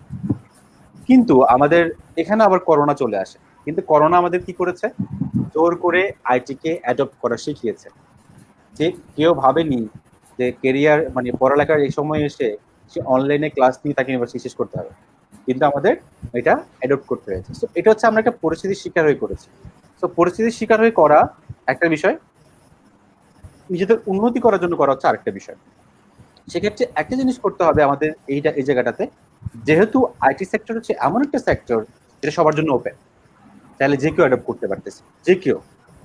তো সেই জায়গা থেকে আমি যেটা বলবো যে আমাদের পরিস্থিতির শিকার হয়ে শুধু না, আমাদের প্রয়োজনে, আমাদের উন্নতির জন্য, আমাদের নিজেদের ডেভেলপমেন্টের জন্য, উন্নত বিশ্ব যে যে জিনিসগুলাতে হচ্ছে অভ্যস্ত হচ্ছে, সে জায়গায় তথ্য প্রযুক্তিকে সেভাবেই আমাদের গ্রহণ করতে হবে। আমরা তথ্য প্রযুক্তিটাকে এমন ভাবলে হবে না এটা কম্পিউটার সায়েন্স পড়া মানুষদের, এটা ট্রিপলি পড়া মানুষদের, এরকম না। এটা আমাদের সবার, এটা আমাদের ডেইলি লাইফের অনেক গুরুত্বপূর্ণ একটা জায়গায় এটা ভূমিকা রাখছে। তো এই জায়গায় যদি আমরা অ্যাডপ্ট করতে না পেরে যদি ইগনোর করি, তাহলে আমরা পিছিয়ে যাব নিঃসন্দেহে। আর যদি আমরা অ্যাডপ্ট করে নিই, যদি আমরা সেটা শিখে নিই, সেখানে যদি আমরা নিজেদেরকে অভ্যস্ত করে নিই, তাহলে ডেফিনেটলি মানে আমরা আগাবো। অসংখ্য ধন্যবাদ ভাইয়া। ভাইয়া, আমরা এখন একটি কোয়েশ্চেন নিতে যাচ্ছি। মুশফিকা জারিন সিদ্দিকা চৌধুরী আপু, উনি লিখেছেন, what is the biggest IT challenge you have faced and how did you handle it? Please ভাইয়া। Okay, so biggest IT challenge আমি যেটা ফেস করেছিলাম, একটা সময়ে গিয়ে আমার কাছে মনে হচ্ছিল, এটা মনে হয় আমি যতটুকু দেখেছি অনেকের প্রবলেম, যে আমি যদি এভাবে বলি আমার কেরিয়ারের ক্ষেত্রে যদি বলি, আমি যদি যদি সম্ভবত এটাই যে জানতে চেয়েছেন যে কেরিয়ার করতে গিয়ে আমি কিভাবে আসলে সবচেয়ে বড় চ্যালেঞ্জটা আমি যেটা ফেস করেছি। তো যেটা হয়েছে আমার, যে একটা পর্যায়ে গিয়ে আমি না পাজল হয়ে গিয়েছিলাম যে আমি আসলে কোথায় গেলে ভালো করতে পারবো, কোনটা ভালো অপরচুনিটি, আমি কি ডেভেলপমেন্টে যাবো, ডিজাইনে যাবো, মার্কেটিং এ যাবো, এটা করবো ওটা করবো। মানে আমি যখন কিছু কিছু জিনিস জানাশোনা হয়েছে, আমার মনে হয় এই জায়গায় সবাই, অনেকে এসে হারিয়ে যায়, অনেকে এসে থেমে যায়, অনেকে এসে হচ্ছে ভুল দিকে চলে যায়। তো এই জায়গাটা যে আমার সাথে কোনটা বেশি স্যুট করবে, এই জিনিসটা জানা অনেক বড় চ্যালেঞ্জ। এবং এটা আমি কিভাবে আমি ফেস করেছি, আমি সত্যি কথা বলতে আমার ইভেন যেটা হয়েছে, আমার আমি অ্যান্ড্রয়েড ডেভেলপমেন্ট নিয়ে কাজ করেছি 2014-15 এর সময়। আমি কিন্তু একটা একটা জিনিস নিয়ে 1-2 দিন কাজ করিনি, আমি 1-2 বছর ধরে থেকেছিলাম দেখার জন্য, বোঝার জন্য আমার ভালো লাগাটা কাজ করে কিনা, আমি পারি কিনা। সো আমি যেটা করেছি যে আমার শুরুটা হয়েছিল যে আমি ইন্টারনেট মার্কেটিং এর কাজগুলো করতাম ফার্স্ট অফ অল ইউএস এর বিভিন্ন কোম্পানির জন্য। আমি সেটা করতে গিয়ে দেখেছি সেখানে কিছু টেকনিক্যাল টার্মস আসতো, সেটা দেখতে গিয়ে আমি ওয়েব ডিজাইন ডেভেলপমেন্টের দিকে আমি ইনভলভ হলাম। তারপর আমার বেসিক্যালি ক্যারিয়ার শুরু হওয়ার পরেই ইউনিভার্সিটি লাইফ শুরু হয়। তার মানে আমি ইউনিভার্সিটিতে গিয়ে প্রোগ্রামিং এন্ড আদার অনেক কিছু আমি পেয়ে যাই, সেগুলো আমার জন্য অনেক বেশি সাপোর্টিভ ছিল। তারপর আমি যেটা করি যে আমি এবার চিন্তা করি না, আমি একটু প্রোগ্রামিংটা দেখি কেমন হয়, দেখি ওকে ফাইন, আমাকে হেল্প করছে বিভিন্ন জায়গায়। তারপর আমি দেখলাম যে একটু ডিজাইনিংটা আমি আসলে প্রত্যেকটা জিনিস একটু সময় নিয়ে, তাড়াহুড়ো করিনি, একটু সময় নিয়ে হয়তো বা 6 মাস, 1 বছর, 1.5 বছর, 2 বছর এবং 3 বছর আমি করে দেখেছি যে এটা কেমন, আমার নিজের প্যাশন কেমন কাজ করে, আমি কেমন ভালো করতে পারি, আমি কেমন। কারণ আইটি সেক্টরটাতে হচ্ছে কন্টিনিউয়াস লার্নিং এর মধ্যে দিয়ে যেতে হয়, শিখতে হয়। আমি ওয়েব ডেভেলপমেন্ট একটা টেকনোলজি শিখবো, শেখা শেষ, শেষ না, আরেকটা চলে এসছে, সেটা আমাকে শিখতে হবে। তার মানে হচ্ছে কি সেখানে আমাকে একটা কন্টিনিউয়াস আমাকে লার্নিং এর মধ্যে দিয়ে যেতে হবে। আমি চেষ্টা করছি এই জায়গাটাতে যে শিখে শিখে বুঝে দেখে শুনে নিজের সাথে কোনটা ভালো যায়। সো এটা সবচেয়ে বড় চ্যালেঞ্জ ছিল আমার এই আজকের এই পার্টটা, আমার এন্টারপ্রেনিউর যে লাইফটা, সেখানে আমাকে নিজেকে নিয়ে আসা, এটা আমার জন্য চুজ করাটা অনেক বেশি চ্যালেঞ্জিং ছিল। বাট আমি ফেস করেছি কিভাবে, এভাবে ছোট ছোট করে আমার জার্নি গুলোকে ভাগ ভাগ করে করে দেখেছি কোনটাতে আমি অ্যাজ এ ইন্ডিভিজুয়াল আমি আসলে ভালো করছি। দেন আমি আমার এই জায়গাটাতে হচ্ছে চুজ করে আমি ভাবলাম যে ওকে ফাইন, আমি একজন উদ্যোক্তা হব, আমি আমি আইটি সেক্টরে আমি এই সার্ভিস গুলো দিব, প্রোভাইড করবো, কাজ করবো, নিজে এই জিনিসগুলো আমি করবো। আমি এটা চুজ করেছি। তো সেক্ষেত্রে আমি যেটা বলবো যে আমার সবচেয়ে বড় চ্যালেঞ্জ ছিল আমি কি করব, এত কিছু পারার পরে করবোটা কি, যাবোটা কি, ভালো কোথায় হবে। এটা এটা অনেক বড় চ্যালেঞ্জ ছিল আমার লাইফে। সেটাকে আমি ফেস করেছি এভাবে ছোট ছোট করে, 1-2 বছর তাড়াহুড়ো করিনি। সেটাকে আমি সেই জার্নিগুলোকে দেখেছি কেমন করে আমার সাথে যাচ্ছে। তারপর সেটাকে আমি বলবো না পুরোপুরি একেবারেই সেটাকে আমি সলভ করতে পেরেছি, স্টিল আমি স্ট্রাগলিং, বাট আমি মোটামুটি মনে হচ্ছে আমি সলভ করার পথে বা আমি সেদিকে যাচ্ছি। ধন্যবাদ ভাইয়া। ভাইয়া, এই পর্যায়ে আমার প্রশ্নটি হচ্ছে, বাংলাদেশের তরুণরা বর্তমানে ফ্রিল্যান্সিং কে ক্যারিয়ার হিসেবে নিতে চাচ্ছে। এই ফ্রিল্যান্সিং কে ক্যারিয়ার হিসেবে নেওয়ার ক্ষেত্রে আপনার মোটিভেশনটা একটু যদি শেয়ার করেন। ফ্রিল্যান্সিং শব্দটা বাংলাদেশে এসে মনে হয়, আমি প্রথমে একটু বলি, একটু সস্তা হয়ে গেছে, একটু সস্তা টাইপের মনে হয়। যে আমরা যদি কোনো টিচারকে বলি, প্যারেন্টসকে বলি, বন্ধু মহলে বলি আমি ফ্রিল্যান্সিং করি, অনেকে ভাবে ও বুঝি সে মনে কিছু পারে না, সেজন্য মনে হয় ফ্রিল্যান্সিং করে। ওটা কিন্তু এরকম সহজ করে ফেলছে। বাট সত্যি কথা হচ্ছে বাংলাদেশে অনেক মিলিয়নিয়ার আছে, ইন ডলার, টাকায় না, যারা ফ্রিল্যান্সিং করেই নিজেকে স্টাবলিশ করেছে। আমি একটু স্লোলি বলছি কথাগুলো, কারণ এগুলো আসলে ইম্পর্টেন্ট। আমি জানি যারা আজকে কথাগুলো যারা শুনছে তারা ক্যারিয়ার নিয়ে ভাবছে। সো যখন আমরা ক্যারিয়ার নিয়ে ভাবি, অনেকগুলো প্রতিষ্ঠান বা অনেকগুলো মানুষ চায় সেটাকে কাজে লাগাতে, ঠিক আছে? তো সেই জায়গা থেকে আমরা অনেকে সেটাকে অনেকে মিসগাইড করে ফেলে বা ভুল পথে যায় এরকম। তো আমি যেটা বলবো যে এখানে ফ্রিল্যান্সিং জিনিসটা সত্যি কথা একটা এস্টাবলিশ একটা টার্ম, যেটা করলে পরে হয় কি যে আমি যদি সত্যি কথা, আমি বাংলাদেশে যখন বসে একটা ইউএসএ মানুষের জন্য কাজ করি, তখন আমার জন্য একটা অফিস দিতে হচ্ছে না, আমাকে সে ওভাবে করে অ্যাকোমোডেট করতে হচ্ছে না। সো আমরা জানি যে ইউএসএ এর একটা ডেভেলপারকে রাখতে গেলে সে ইয়ারলি $1.5 লাখ তাকে পেমেন্ট করতে হয়, এটা মিনিমাম একটা ওয়েজ আছে, স্যালারি থাকে। কিন্তু আমি যখন দেশে বসে সেই কাজটা করব, যদি আমি ঠিক মতো কাজটা জানি, আমি যদি প্রপারলি স্কিল হই, তারপর যদি আমি ফ্রিল্যান্সিং মার্কেটে যদি আমি যাই, তারা কিন্তু সেই $1.5 লাখ কাজটা আমাকে কিন্তু একেবারেই $1,000 বলবে না। তারা কিন্তু একটা স্ট্যান্ডার্ড স্মার্ট অ্যামাউন্ট আমাকে দিবে। তো আমরা কি করি, আমরা বুঝি না ফ্রিল্যান্সিং করতে গিয়ে আমরা কি করি। যেমন আমি সত্যি কথা বলতে, আমি যখন কাজ শুরু করি আরো আজ থেকে বেশ লম্বা সময় আগে, তখন আমরা একটা ওয়েবসাইট ডেভেলপমেন্টের জন্য দেখেছি যে $4-5 হাজার বাজেট ছিল। এখন বললেও অনেক কাছে হাস্যকর মনে হবে, ইভেন এখনো আছে, এর চেয়ে বেশিও আছে। বাট পরে কি করলো, অনেকে এসে $50-এও সাইট ডেভেলপ করে দিচ্ছে। তার মানে কিন্তু আমরা ওদেরকেই দেখছি যারা $50 আসলে সাইট ডেভেলপ করছে। আমরা দিন শেষে কি বলছি, মনে হয় ফ্রিল্যান্সিং তারাই করে যারা কিছু করতে পারে না, যারা হোপলেস, যাদের কিন্তু কিছু হয় না। এটা অ্যাবসলিউটলি রং আইডিয়া। আপনার কানেকশনটা হচ্ছে সব হোপলেস, সব ফেইল ফ্রিল্যান্সারদের সাথে। সাকসেসফুল ফ্রিল্যান্সাররা এখন অনেক স্মার্ট লাইফ লিড করে। আমার লাইফ শুরু হয়েছিল, আমি শুরু করেছি ফ্রিল্যান্সিং দিয়ে। আমি সত্যি কথা বলতে কি, আমি রিসেন্টলি হচ্ছে কিছুদিন আগে ইউএসএ থেকে একটা ইনভেস্টমেন্ট পেয়েছি আমার একটা প্রজেক্টের জন্য। বা হচ্ছে আমি আমার যার সাথে আমি প্রথম কাজ করেছিলাম ইউএসএ তে, সে আমার ক্লায়েন্ট ছিল, সে এখন আমার পার্টনার, আমরা একসাথে কাজ করছি। তো এখানে অনেক সম্মানের জায়গা। সে ইভেন করোনা যদি পরিস্থিতি স্বাভাবিক হলে আমাদের ইউএসএ অফিস ভিজিট করা, সেটা আমরা এখন পার্টনারশিপই করছি। আমার ভিজিট করা, আমাদের দেখা, ইভেন সেখানে আমার একটা অফিসিয়াল ট্রিপও ছিল। সবকিছু মিলিয়ে হচ্ছে আমরা সত্যি কথা অনেক সম্মানের জায়গা, এটা অনেক ভালো একটা জায়গা। কিন্তু আমরা যে জায়গাটাকে সস্তা বানিয়ে ফেলেছি। একটু সহজ করে বলি, যদি কেউ আপনাকে বলে ফ্রিল্যান্সিং শিখাবে, দূরে থাকেন।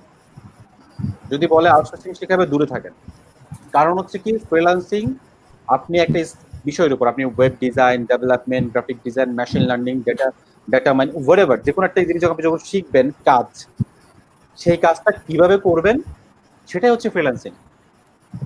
ট্রেডিশনাল না করে আপনি একটা মার্কেট প্লেস হোক, যেভাবে হোক, আপনি সেটা as a freelancer full time না হয়ে আপনি কাজটা করবেন।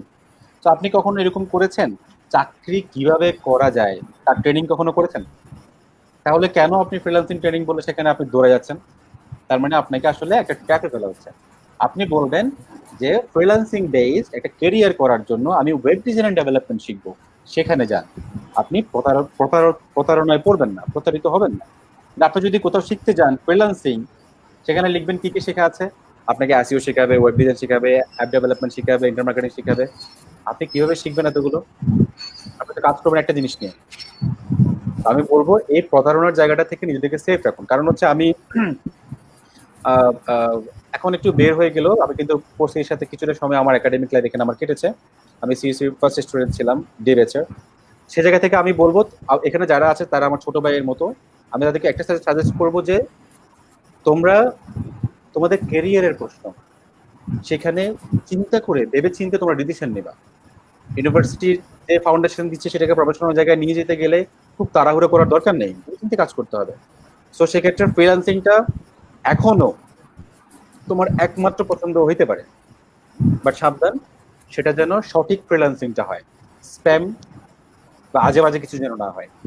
সেটা যদি হয়, ফ্রিল্যান্সিং এখনো আমি বলবো সিএসসি যারা করছে, ইভেন এখন তো এটা একটা অপশন না, এটা একটা সুযোগ। কারণ তোমার এখন অফিসে বসে কাজ করার সুযোগ নেই, তোমার এখন সবাই জবলেস, তোমার নতুন করে জব পাওয়ার সুযোগ নেই। তুমি এখন জব খুঁজতে গেলে, আমি সত্যি কথা বলতে কি, অনেকে এখন বলবে যে তোমরা তো অনলাইনে পাস করে বেরিয়েছো মনে হয়। শুনতে কট লাগলেও আমরা কিন্তু সেই জায়গায় চলে এসেছি, এটা তো প্রশ্ন করবে, কারণ আমরা টেকনিক্যাল পড়ালেখা করছি। তো সেই জায়গা থেকে আমি যেটা বলবো, ফ্রিল্যান্সিংটাকে সিরিয়াসলি নেওয়ার একটা সুযোগ আছে। ফ্রিল্যান্সিং এ শুধুমাত্র ছোটখাটো কাজ হয় না, অনেক বড় বড় কাজ হয়। অনেক বড় বড় কোম্পানি, ইউনিলিভার, গ্লোবাল টাইপের, ফেসবুক, অনেক বড় বড় কোম্পানি কিন্তু হায়ার করতেছে through freelancing market place, through Upwork, through ফ্রিল্যান্সার.com, অনেকগুলো মার্কেট প্লেস আছে যেগুলোর মধ্যে দিয়ে বড় বড় সিলিকন ভ্যালি কোম্পানিগুলো কিন্তু হায়ার করে। সো এখানে অ্যাবসলিউটলি একটা অপরচুনিটি আছে কাজ করার, এটাকে ছোট করে দেখার কোনো সুযোগ নেই। বাট জাস্ট একটা জিনিস মাথায় রাখতে হবে, আমি যেন সঠিক জায়গায় সঠিকভাবে সঠিক জিনিস শিখে সঠিকভাবে শুরু করতে পারি। এই চারটা সঠিক মনে রাখলে ফ্রিল্যান্সিং এখনো অনেক সম্মানের একটা অপশন হতে পারে। ধন্যবাদ ভাইয়া। অসংখ্য ধন্যবাদ ভাইয়া। অসংখ্য কমেন্ট আসছে, আমরা চেষ্টা করবো আনসার দেওয়ার জন্য।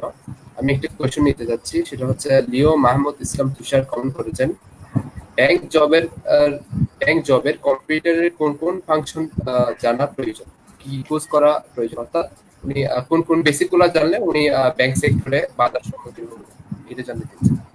আচ্ছা, সত্যি কথা বলতে ব্যাংকিং এর ক্ষেত্রে আমরা আগে দেখেছি যে ব্যাংকগুলো ট্রেডিশনাল ছিল, খাতা কলমে কাজ করতো, তাই না? এখন কি ব্যাংক সেই জায়গায় আছে? তো বরং এটা প্রশ্ন হওয়া উচিত, ব্যাংকিং এ আসলে এখন আইটি ছাড়া কিছু নাই।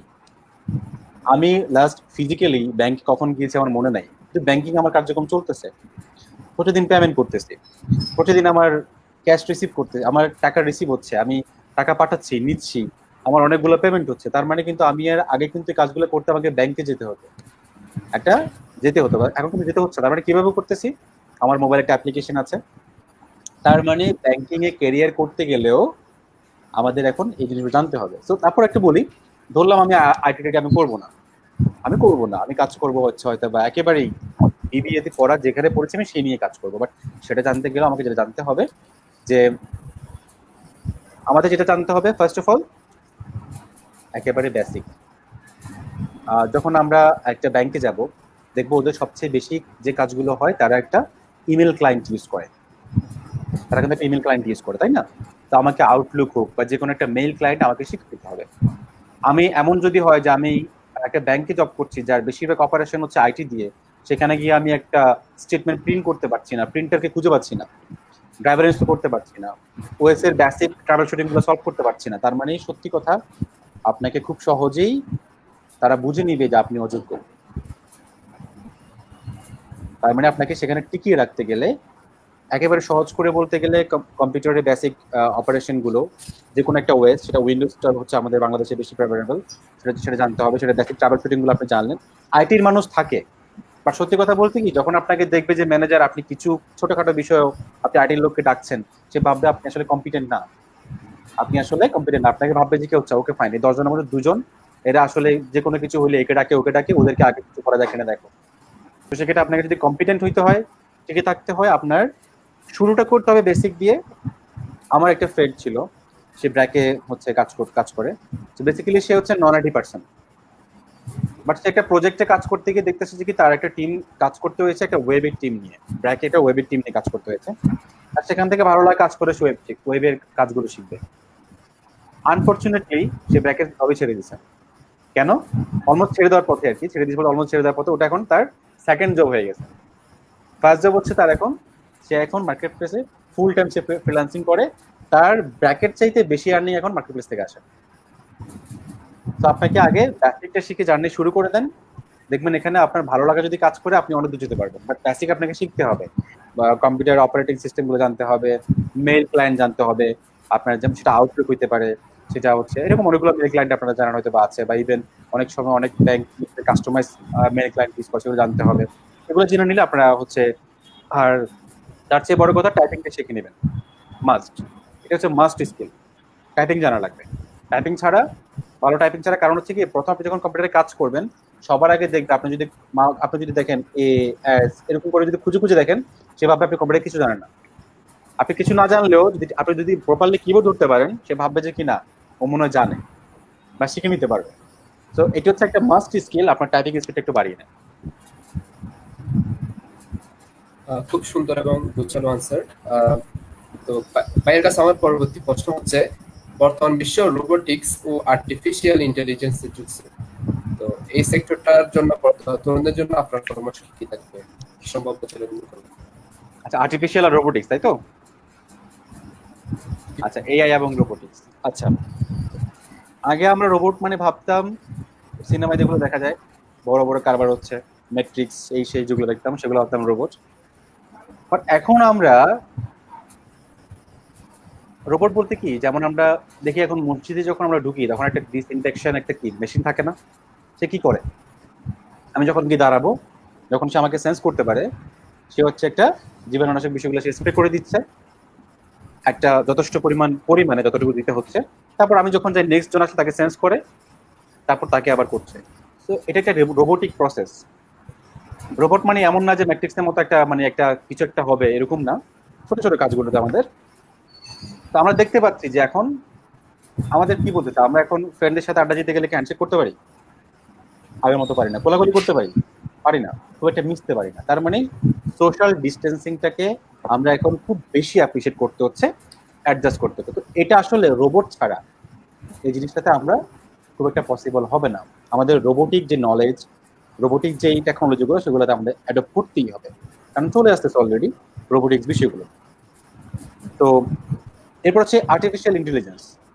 এই জায়গাটা ছাড়া আসলেই পসিবল না, মানে এই জিনিসটা ছাড়া, কৃত্রিম বুদ্ধিমত্তা ছাড়া পসিবল না। কারণ হচ্ছে এই যে আমরা দেখতে পাচ্ছি যে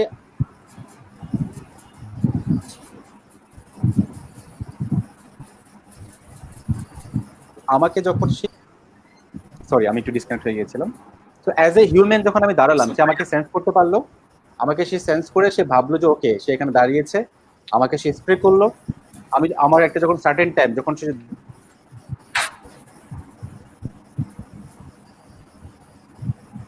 দেখলো যে ওকে তার এত ml বা এতটুকু পরিমাণ হচ্ছে আমি প্রত্যেক হওয়ার পরে সেটা প্রসেসটা বন্ধ করলো। এটা কিন্তু তার একটা কৃত্রিম বুদ্ধিমত্তা তাকে কিন্তু দেওয়া হয়েছে। সো আমি ব্রড লেভেলে যাচ্ছি না, ব্রড লেভেল তার অনেক বেশি বিস্তর একটা এরিয়া, অনেক আলোচনা হতে পারে সেটা নিয়ে। কিন্তু এই ধরনের কাজগুলো কিন্তু সামনে আমাদের অনেক অনেক হবে। আমরা এখন রেস্টুরেন্টে গেলে দেখি কি যে আমরা হচ্ছে একটা অনেক ধরনের আমাদের ইভেন আমরা সুফিয়া নিয়ে যেটা দেখলাম একটা কৃত্রিম সোশ্যাল রোবট যেটাকে বলা হচ্ছে, সে কিন্তু মানুষের সাথে কথা বলতে পারছে। তারপর হচ্ছে আমরা দেখতে পাচ্ছি যে মানে এদের মধ্যে কিন্তু কৃত্রিম বুদ্ধিমত্তা মানে এমন না যে পুরো সে সিনেমার মতো একটা লাইফ লিড করবে। ছোট্ট একটা ফাংশন সে করতে পারবে, ছোট একটা কাজ সে করতে পারবে, সে একটা পারপাস সে সার্ভ করতে পারবে। সো এই ধরনের কাজগুলো কিন্তু আমাদের এখন আমরা কিন্তু দেখতে পাচ্ছি এগুলো কিন্তু অনেক বেশি হচ্ছে। তো সেক্ষেত্রে রোবোটিক্স, আর্টিফিশিয়াল ইন্টেলিজেন্স এটা হচ্ছে নেক্সট। এটা ছাড়া নেক্সট না, আসলে এটা প্রেজেন্ট।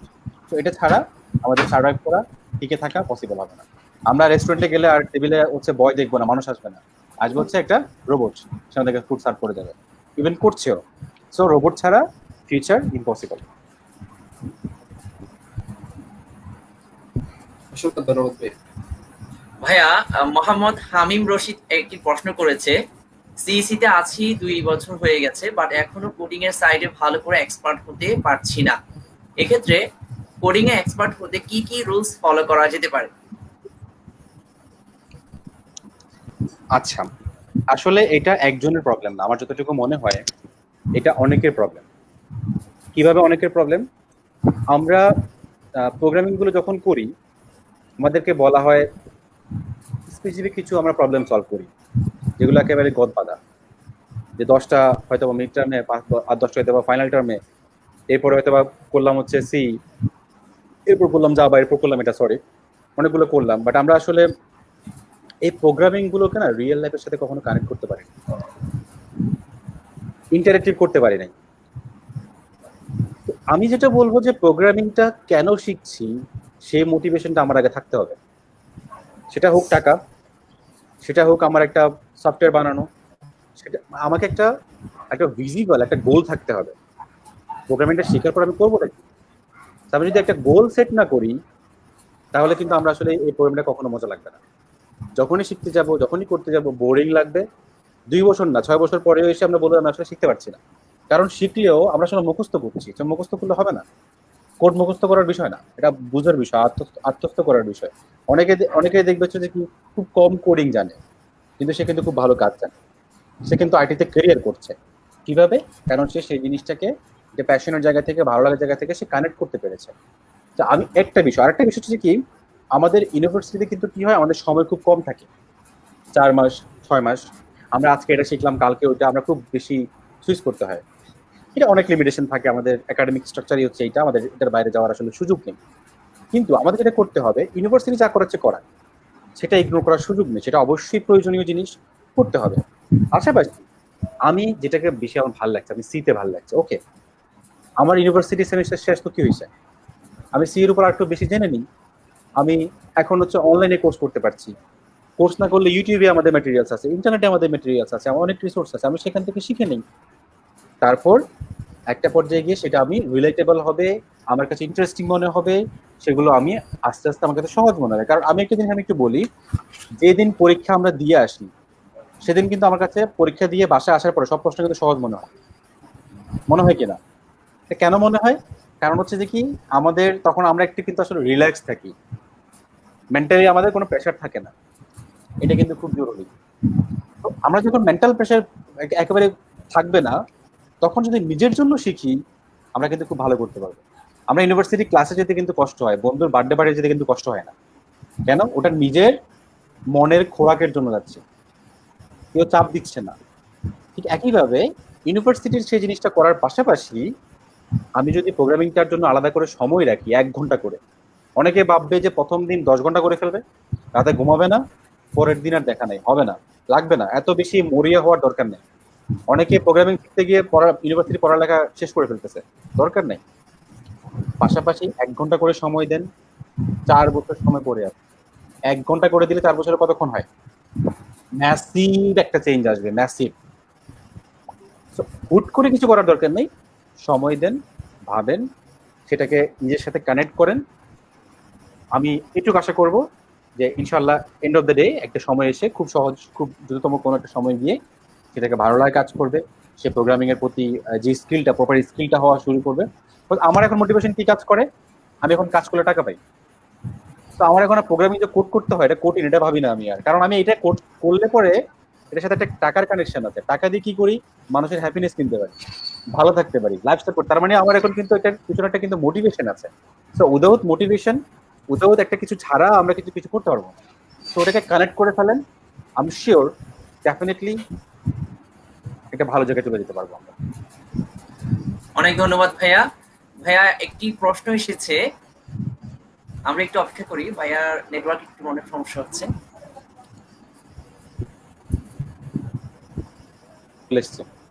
জি ভাইয়া, শুনতে পাচ্ছেন ভাইয়া?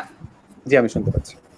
ভাইয়া একটি কোয়েশ্চেন এসেছে, আটকিয়া আকিলা আপু লিখেছেন, ভাইয়া এই করোনা সিচুয়েশনে আপনার কি মনে হয় ফ্রিল্যান্সিং এ কোন সাইটটা বেশি এফেক্ট করছে?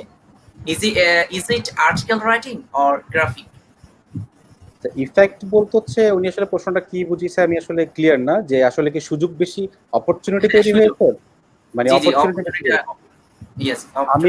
আমি বলবো যে মানে যে দুটো বলেছেন সেগুলো তো আছে, পাশাপাশি সবকিছুরই। কিভাবে বলি, এখন আমাদের দেশে না, সব দেশেই ই কমার্সটা বেড়ে যাচ্ছে। আমাদের বন্ধু বান্ধব, আত্মীয় স্বজন, বড় মানুষ ছোট মানুষ সবাই ই কমার্সে আসতেছে। তার মানে ই কমার্স চলতে গেলে কি লাগে, ডিজাইন লাগবে, লাগবে না? একটা প্রোডাক্টের ডেসক্রিপশন লিখতে গেলে, কনভিন্স করতে গেলে লিখা লাগবে না? আচ্ছা, অনেক বড় বড় কোম্পানি তাদের কোম্পানিকে প্রমোট করতে যাচ্ছে এখন, যেমন অ্যামাজন। আমি নিজে অ্যামাজনের অ্যাফিলিয়েট হিসেবে বিজনেস করছি, সেখানে আমাদের আর্টিকেল রাইটিং অনেক বেশি প্রয়োজন হচ্ছে, মানে কন্টেন্ট রাইটিং যেটাকে বলা হয়, গ্রাফিক অনেক বেশি প্রয়োজন হচ্ছে। তো স্পেসিফিক ভাবে যদি উনি বলে যে article writing or graphic specific করে দেন, সেক্ষেত্রে বলবো আসলে দুটোরই নিজ নিজ জায়গায় যথেষ্ট পরিমাণ ডিমান্ড আছে, কমেনি, অনেক বেশি বেড়েছে। আর সে বাড়ার কারণে কোনোটার উপর এফেক্ট আসেনি, বরং সমানভাবে শুধু আরো বেশি বেড়েছে, কারণ সবগুলো এখন অনলাইন ভিত্তিক হচ্ছে। তো সেটা আর্টিকেল রাইটিং হোক, কন্টেন্ট রাইটিং যেটাকে বলে, গ্রাফিক ডিজাইনের কাজ হোক। কারণ সত্যি কথা বলতে এখন আমরা দেখতে পাচ্ছি কি, আমাদের আশেপাশে অনেক বড় অনেক কোম্পানি কিন্তু এখন ইনিশিয়েট হচ্ছে অনলাইন বেস। তারা একটা লোগো ডিজাইন করতে হচ্ছে, তারা ওয়েবসাইট করতে হচ্ছে, তারা ই কমার্স করতে হচ্ছে, তারা সেটাকে মার্কেটিং করতে হচ্ছে। সো এটা হচ্ছে সব ক্ষেত্রেই সমানভাবে অপরচুনিটিটা ফ্রিল্যান্সিং এ আসতেছে। কারণ আমাদের মতো একটা মানে উন্নয়নশীল দেশে যদি এই অবস্থা হয়, তাহলে ইউরোপ আমেরিকার কি অবস্থা? তার মানে ওরা আসলে এই অবস্থা যেটা হচ্ছে, সত্যি কথা যে সত্যি কথা বলতে হচ্ছে এই সময়ে এসে যারা ইভেন আমাদের কাজের পরিমাণ বেড়েছে, আমাদের চাপ বেড়েছে, আমাদের কাজের প্রেশার বেড়ে গিয়েছে, মানে সবাই জবলেস হচ্ছে। আমি আমি রিসেন্টলি এই মাসেও আমি হচ্ছে নতুন একজন স্টাফ হচ্ছে নিতে হয়েছে আমাদের টিমে, অ্যাজ এ মানে আমরা ইন্টার্নও নিচ্ছি, আমরা হচ্ছে ফুল টাইমও নিচ্ছি, রিমোটলি কাজ করাচ্ছি। ইভেন নিত্য নতুন স্কিলে যেমন আমার হচ্ছে একটা নতুন একটা ইনিশিয়েটিভ আসতেছে, স্কিল ইউনিভার্সিটি। এটা for the first time in Bangladesh, এটা হচ্ছে শুধু স্কিল বেস একটা লার্নিং প্ল্যাটফর্ম করতে যাচ্ছি আমরা। সেখানে ইভেন এটার আমরা একটা যে রিসার্চ করলাম, সেখানে দেখতে পাচ্ছি যে কি এখন মানুষজন অনেক বেশি কাজ শিখতে চায়। তো শিখতে গেলে যারা ট্রেডার, তাদের অপরচুনিটি বাড়ছে। তার মানে এখানে একটা খুব ভালো সুযোগ আমাদের জন্য রয়েছে। ধন্যবাদ ভাইয়া। তাই অসংখ্য আসতেছে। আমরা কিছুক্ষণ আগে আমি যে কোশ্চেনটা করেছিলাম আর্টিফিশিয়াল ইন্টেলিজেন্স এবং রোবোটিক্স নিয়ে, সে একটা কোশ্চেন আসছে।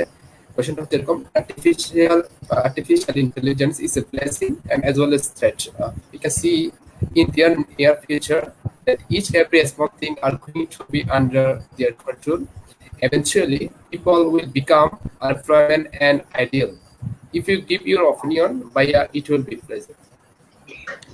ওকে, সো ইটস এ থ্রেট, এটা হচ্ছে একটা অ্যাজাম্পশন।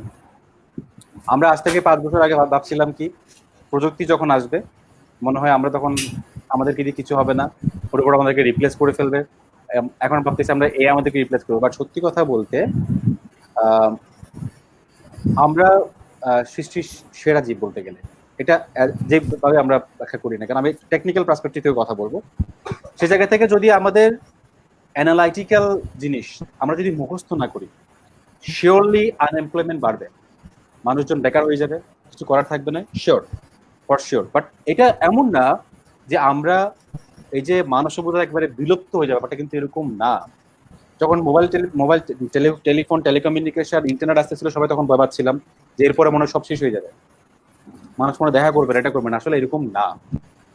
এখানে আমি যেটা বলবো এখানে হচ্ছে যে কি আমাদের এখন অ্যানালাইটিক্যাল নলেজ বাড়াতে হবে।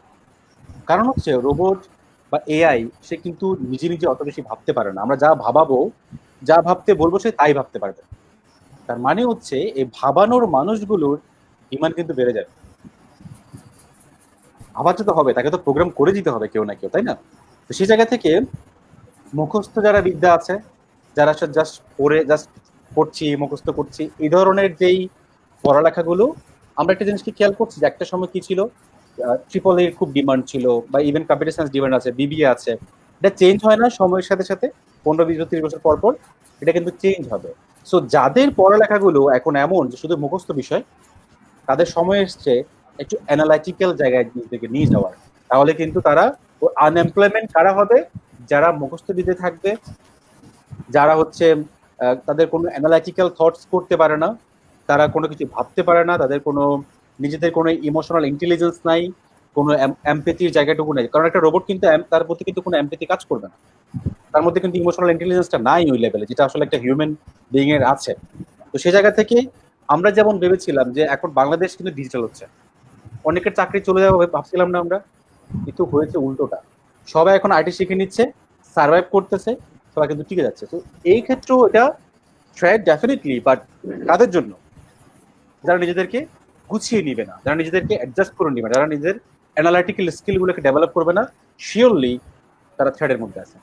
তারা আমি শিওরলি বলবো তারা আসলে একটা থ্রেডের মধ্যে আছে। তারা খুব শীঘ্রই হয়তো বা অদূর ভবিষ্যতে একটা আনএমপ্লয়মেন্টের জায়গায় চলে যাবে। অসংখ্য ধন্যবাদ ভাইয়া।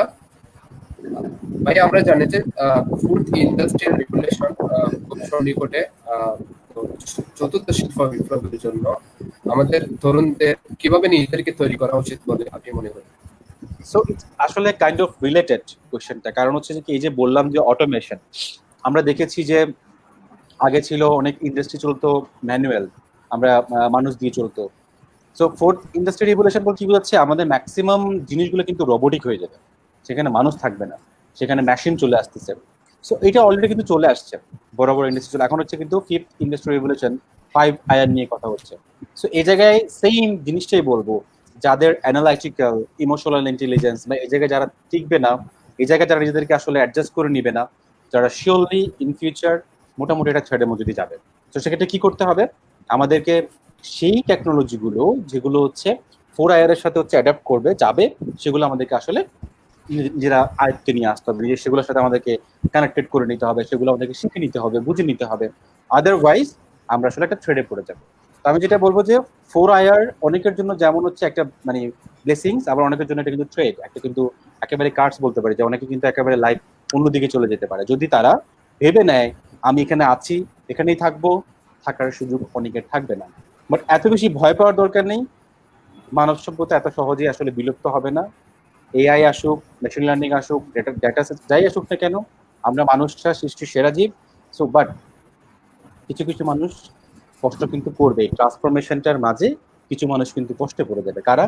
যারা এই সময় হাত পা গুটিয়ে বসে থাকবে, নতুন স্কিল আয়ত্ত করবে না, টেকনোলজি অ্যাডপ্ট করবে না, তারা কিন্তু আসলে বিপদের মধ্যে দিয়ে যাবে। কারণ এই ট্রান্সফরমেশনের সময় বিশাল একটা জনসংখ্যা প্রত্যেকটা দেশেরই, বিশ্বেরই একটা কিন্তু কিছু মধ্যে একটা আনএমপ্লয়মেন্ট বা এই ধরনের ইস্যুগুলোর মধ্যে দিয়ে যায়।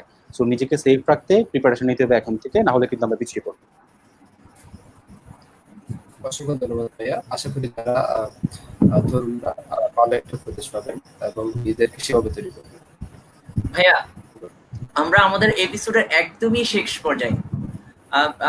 ভাইয়া, দর্শকদের উদ্দেশ্যে একটি বিষয় জানিয়ে রাখতে চাই, সেটি হচ্ছে এস্টিমিয়াডের প্রভাষণের লাইভগুলো পরিচালনার জন্য ভাইয়ার টিম আমাদেরকে অনেক সহায়তা করেছেন। ভাইয়া, আমাদেরকে সার্বিকভাবে সহায়তার জন্য আপনাকে এবং আপনার টিমকে অনেক অনেক ধন্যবাদ জানাই।